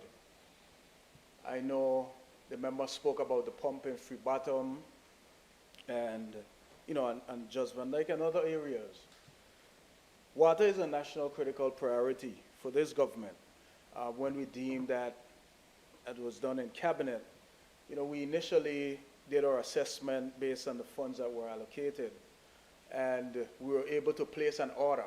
That order involved pipes, fitting pumps, and even water meters.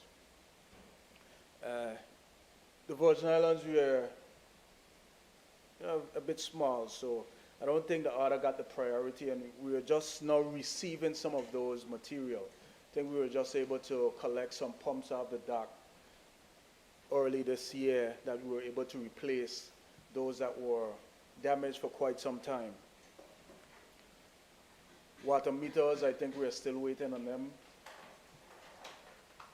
Madam Speaker, we're able to go through the process with the water reservoirs, and we're waiting to sign that contract to repair the 5 reservoirs. But it takes time.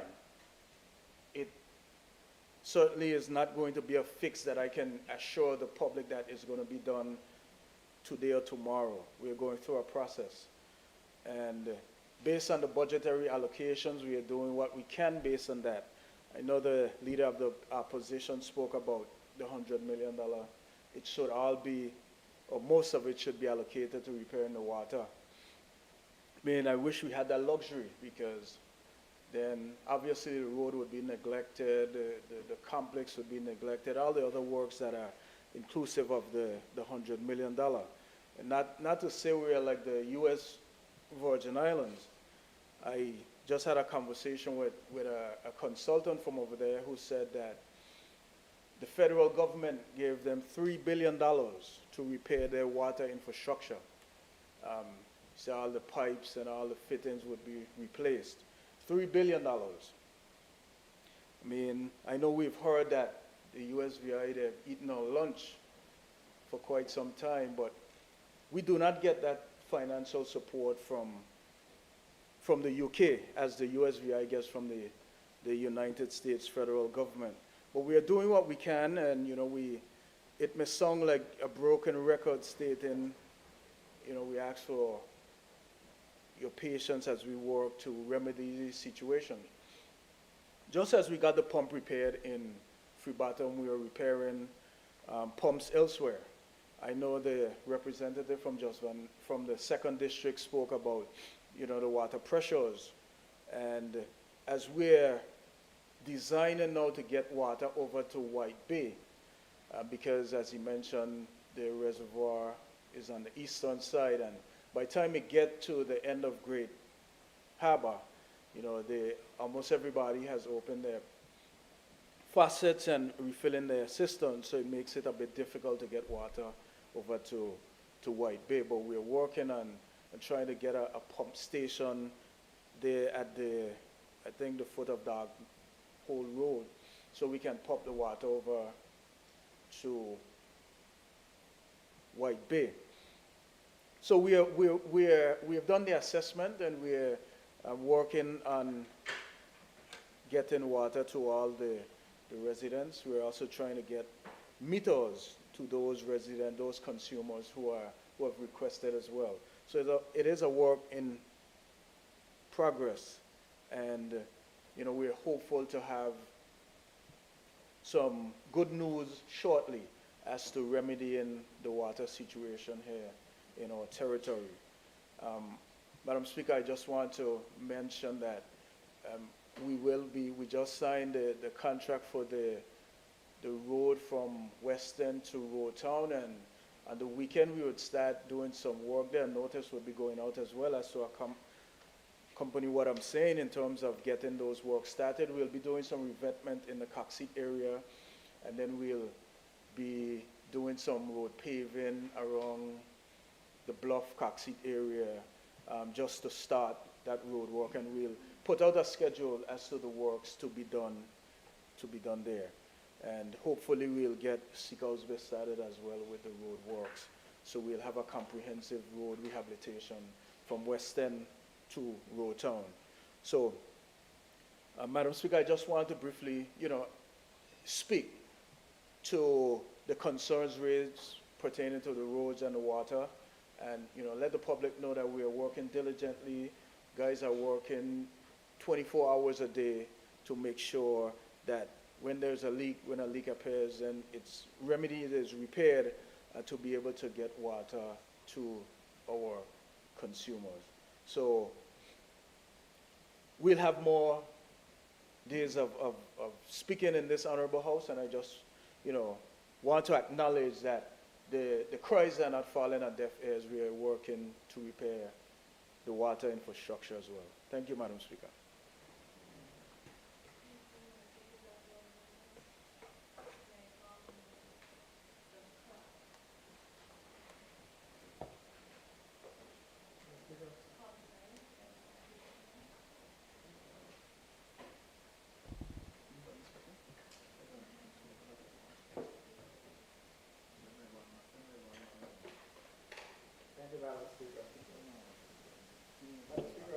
I too would like to express my appreciation for the work you and your staff has done over the past year, and wish that with this new year you build the energy and the courage, the stamina, and everything that's necessary to make 2026 as every bit as successful as 2025 was.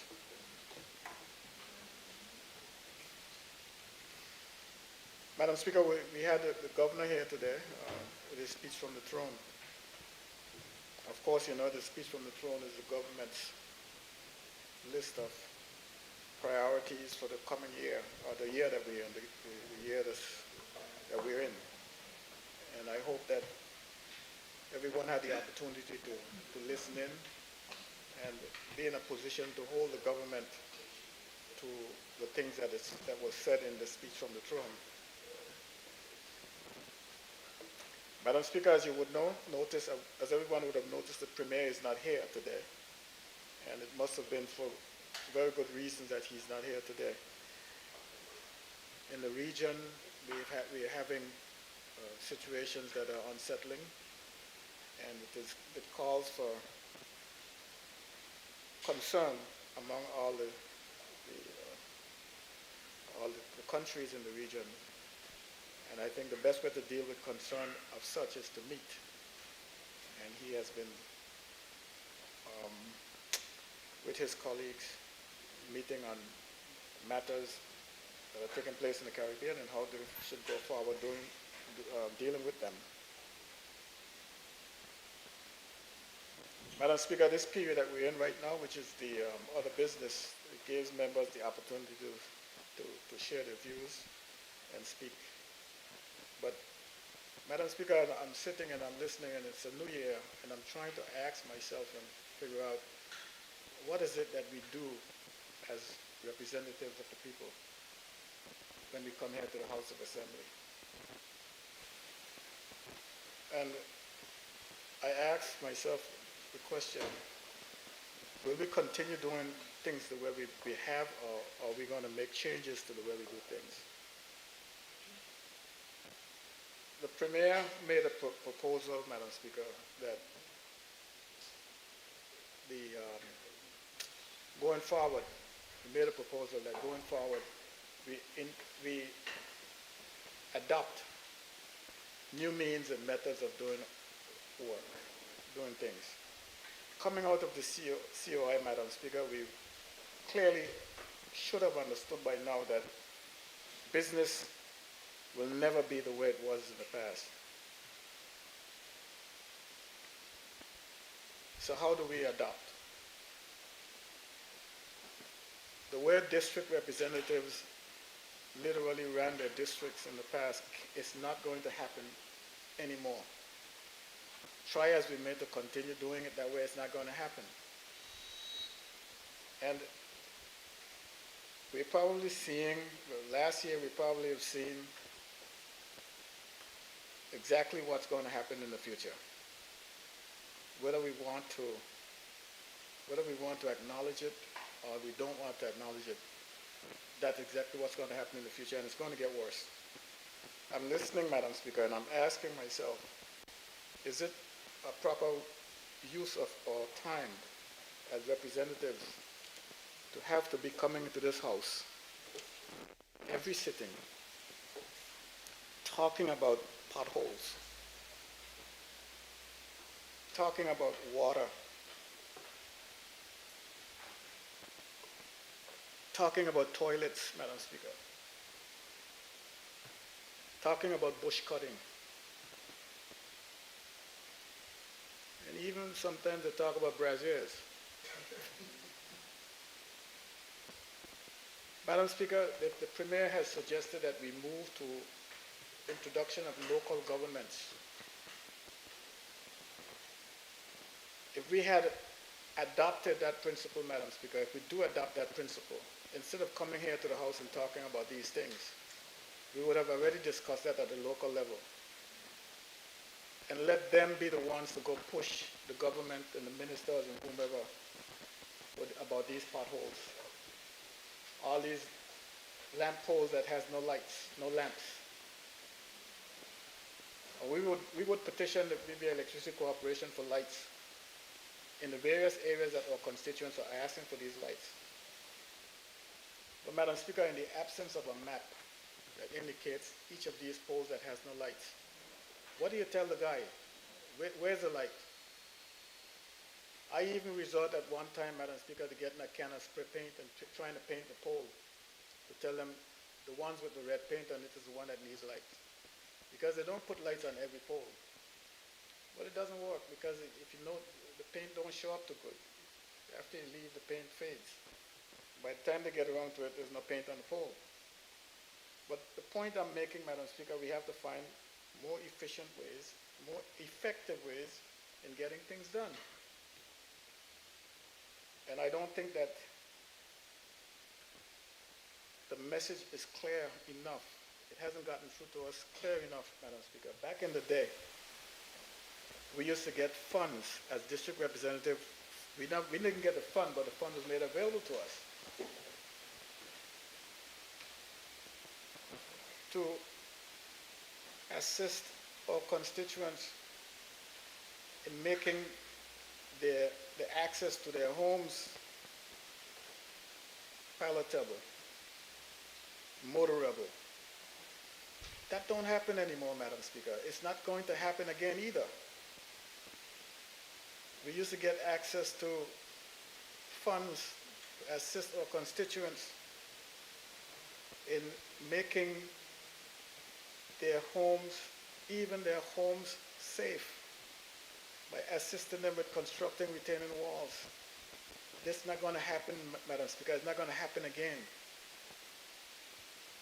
So trying to get it funneled through us is not going to happen. If you had local district offices, Madam Speaker, our government, whatever you want to call it, it wouldn't be us doing it. It would be them doing it. So I think we have to become a little more innovative and more constructive with our time. Instead of coming here talking about these things, potholes, water, bush cutting. I don't know, Madam Speaker. It doesn't seem to me as if it's a proper use of our time as legislators. Madam Speaker, we have to be also careful how we juggle politics, Madam Speaker, with the realities of the situation. We have to be careful. What is political and what is not.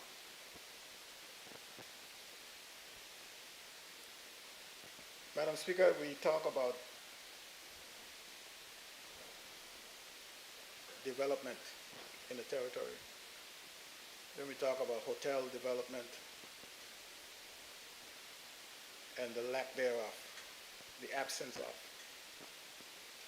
And I have no problems with that, Madam Speaker.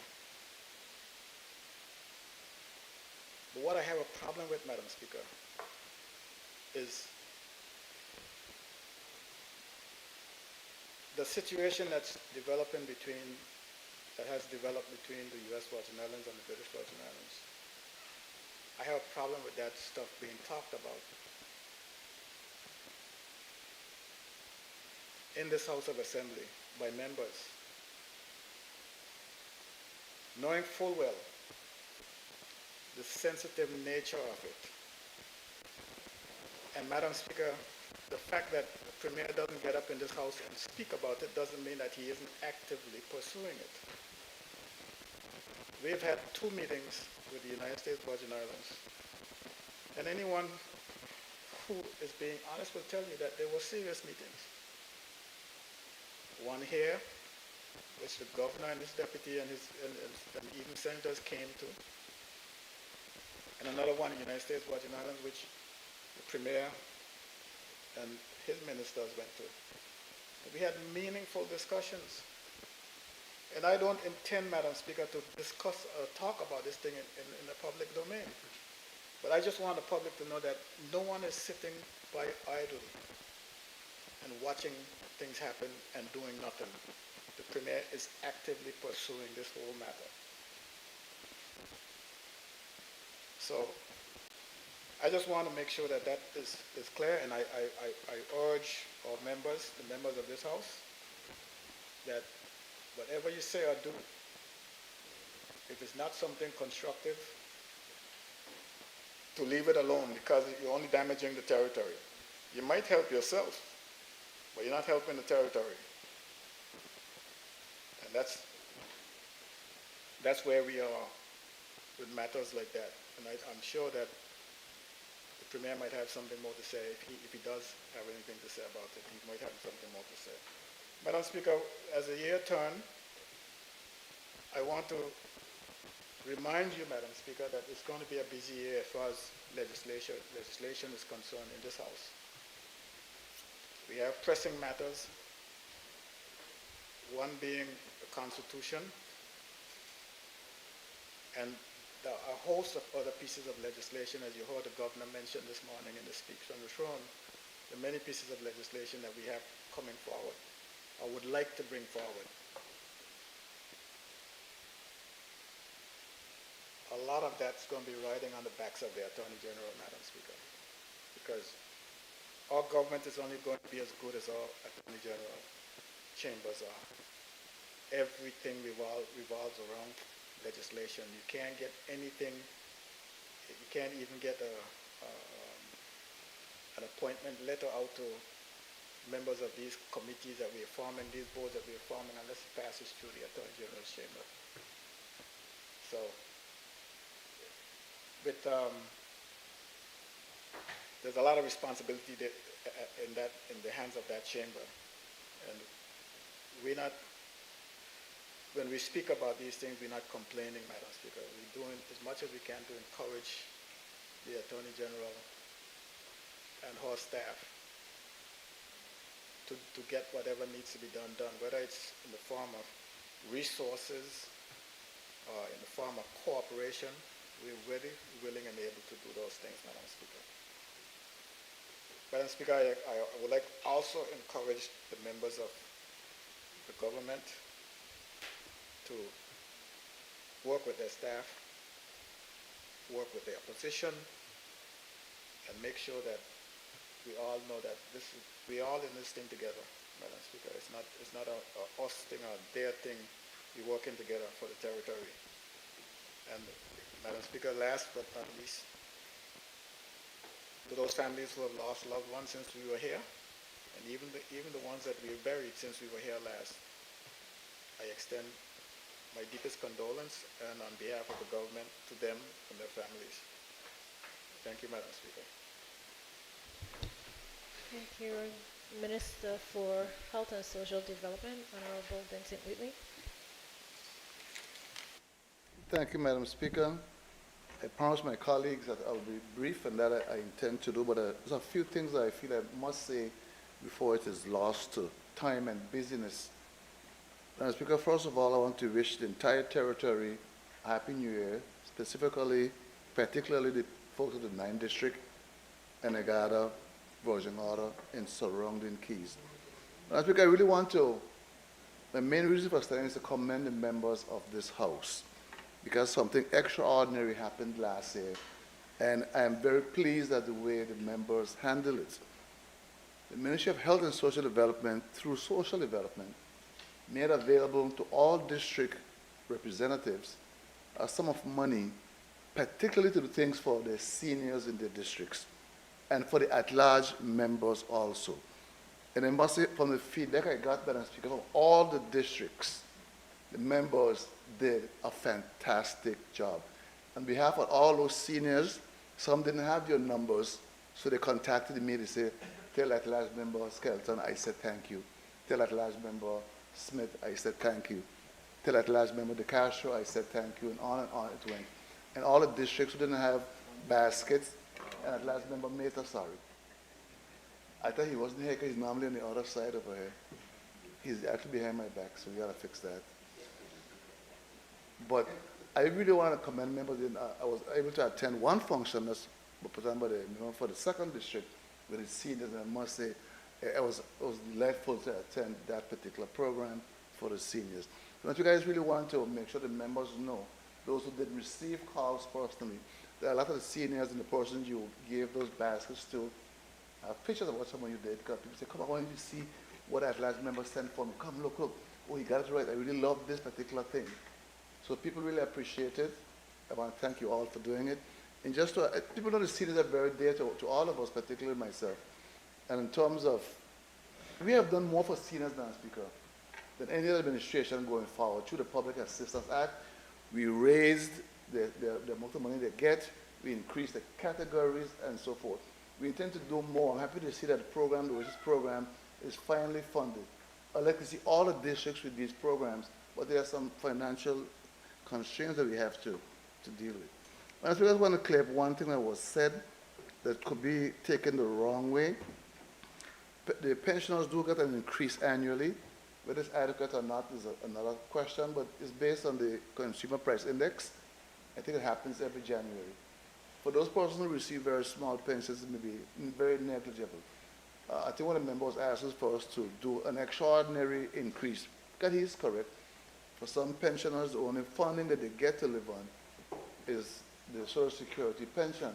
And those who work in hospitality and whose money is based on base salary that was small and not gratuity, receive very little money, and they're asked to spend money on this. So it's something we are actively looking into. Madam Speaker, the member for the 6th mentioned solid waste. I too have seen the situation he's talking about with the illegal dumping of refrigerators and stoves. Madam Speaker, I said one day that these people are actually worthless.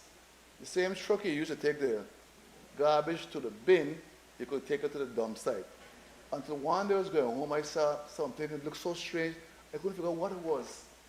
It was a little Suzuki Vitara with a bed on top. You could barely see the vehicle because the mattress kind of bent over the vehicle. So whereas all persons aren't dumping their garbage to trucks, they're using whatever they have at their disposal. But as in persons, we do post when you can do bulky waste, particularly in 9th District, and when you can do otherwise. So I ask persons to please adhere to these things. Waste oil has been an annoying thing. And again, I urge businesses to please take their commercial waste to the dump sites and not to use the bins. The bins are for commercial use only. Waste oil has been an annoying thing. We tried to export it. We found some complications, but I'm happy to report that we have a local solution that hopefully we get implemented very soon. We have a new director of solid waste on board. He's only been there a few weeks, but I have every confidence that, and he has my full support, that he's going to bring some much needed relief to many of the issues that we have out there. So, Madam Speaker, with just those few words, I will take my seat. Thank you. Thank you. At this time, I'll call on the clerk. Item number 8, adjournment. I'll call on the Deputy Premier on behalf of the Premier.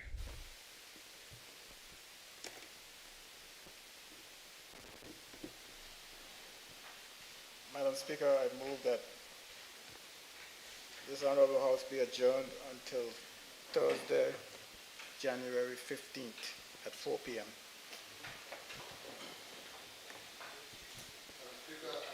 Second the motion. Honorable members, the motion has been moved and seconded. Those in favor? Aye. Those against? The ayes have it. The motion is passed. This House now stands adjourned until Thursday, the 15th of January, 2026 at 4 p.m.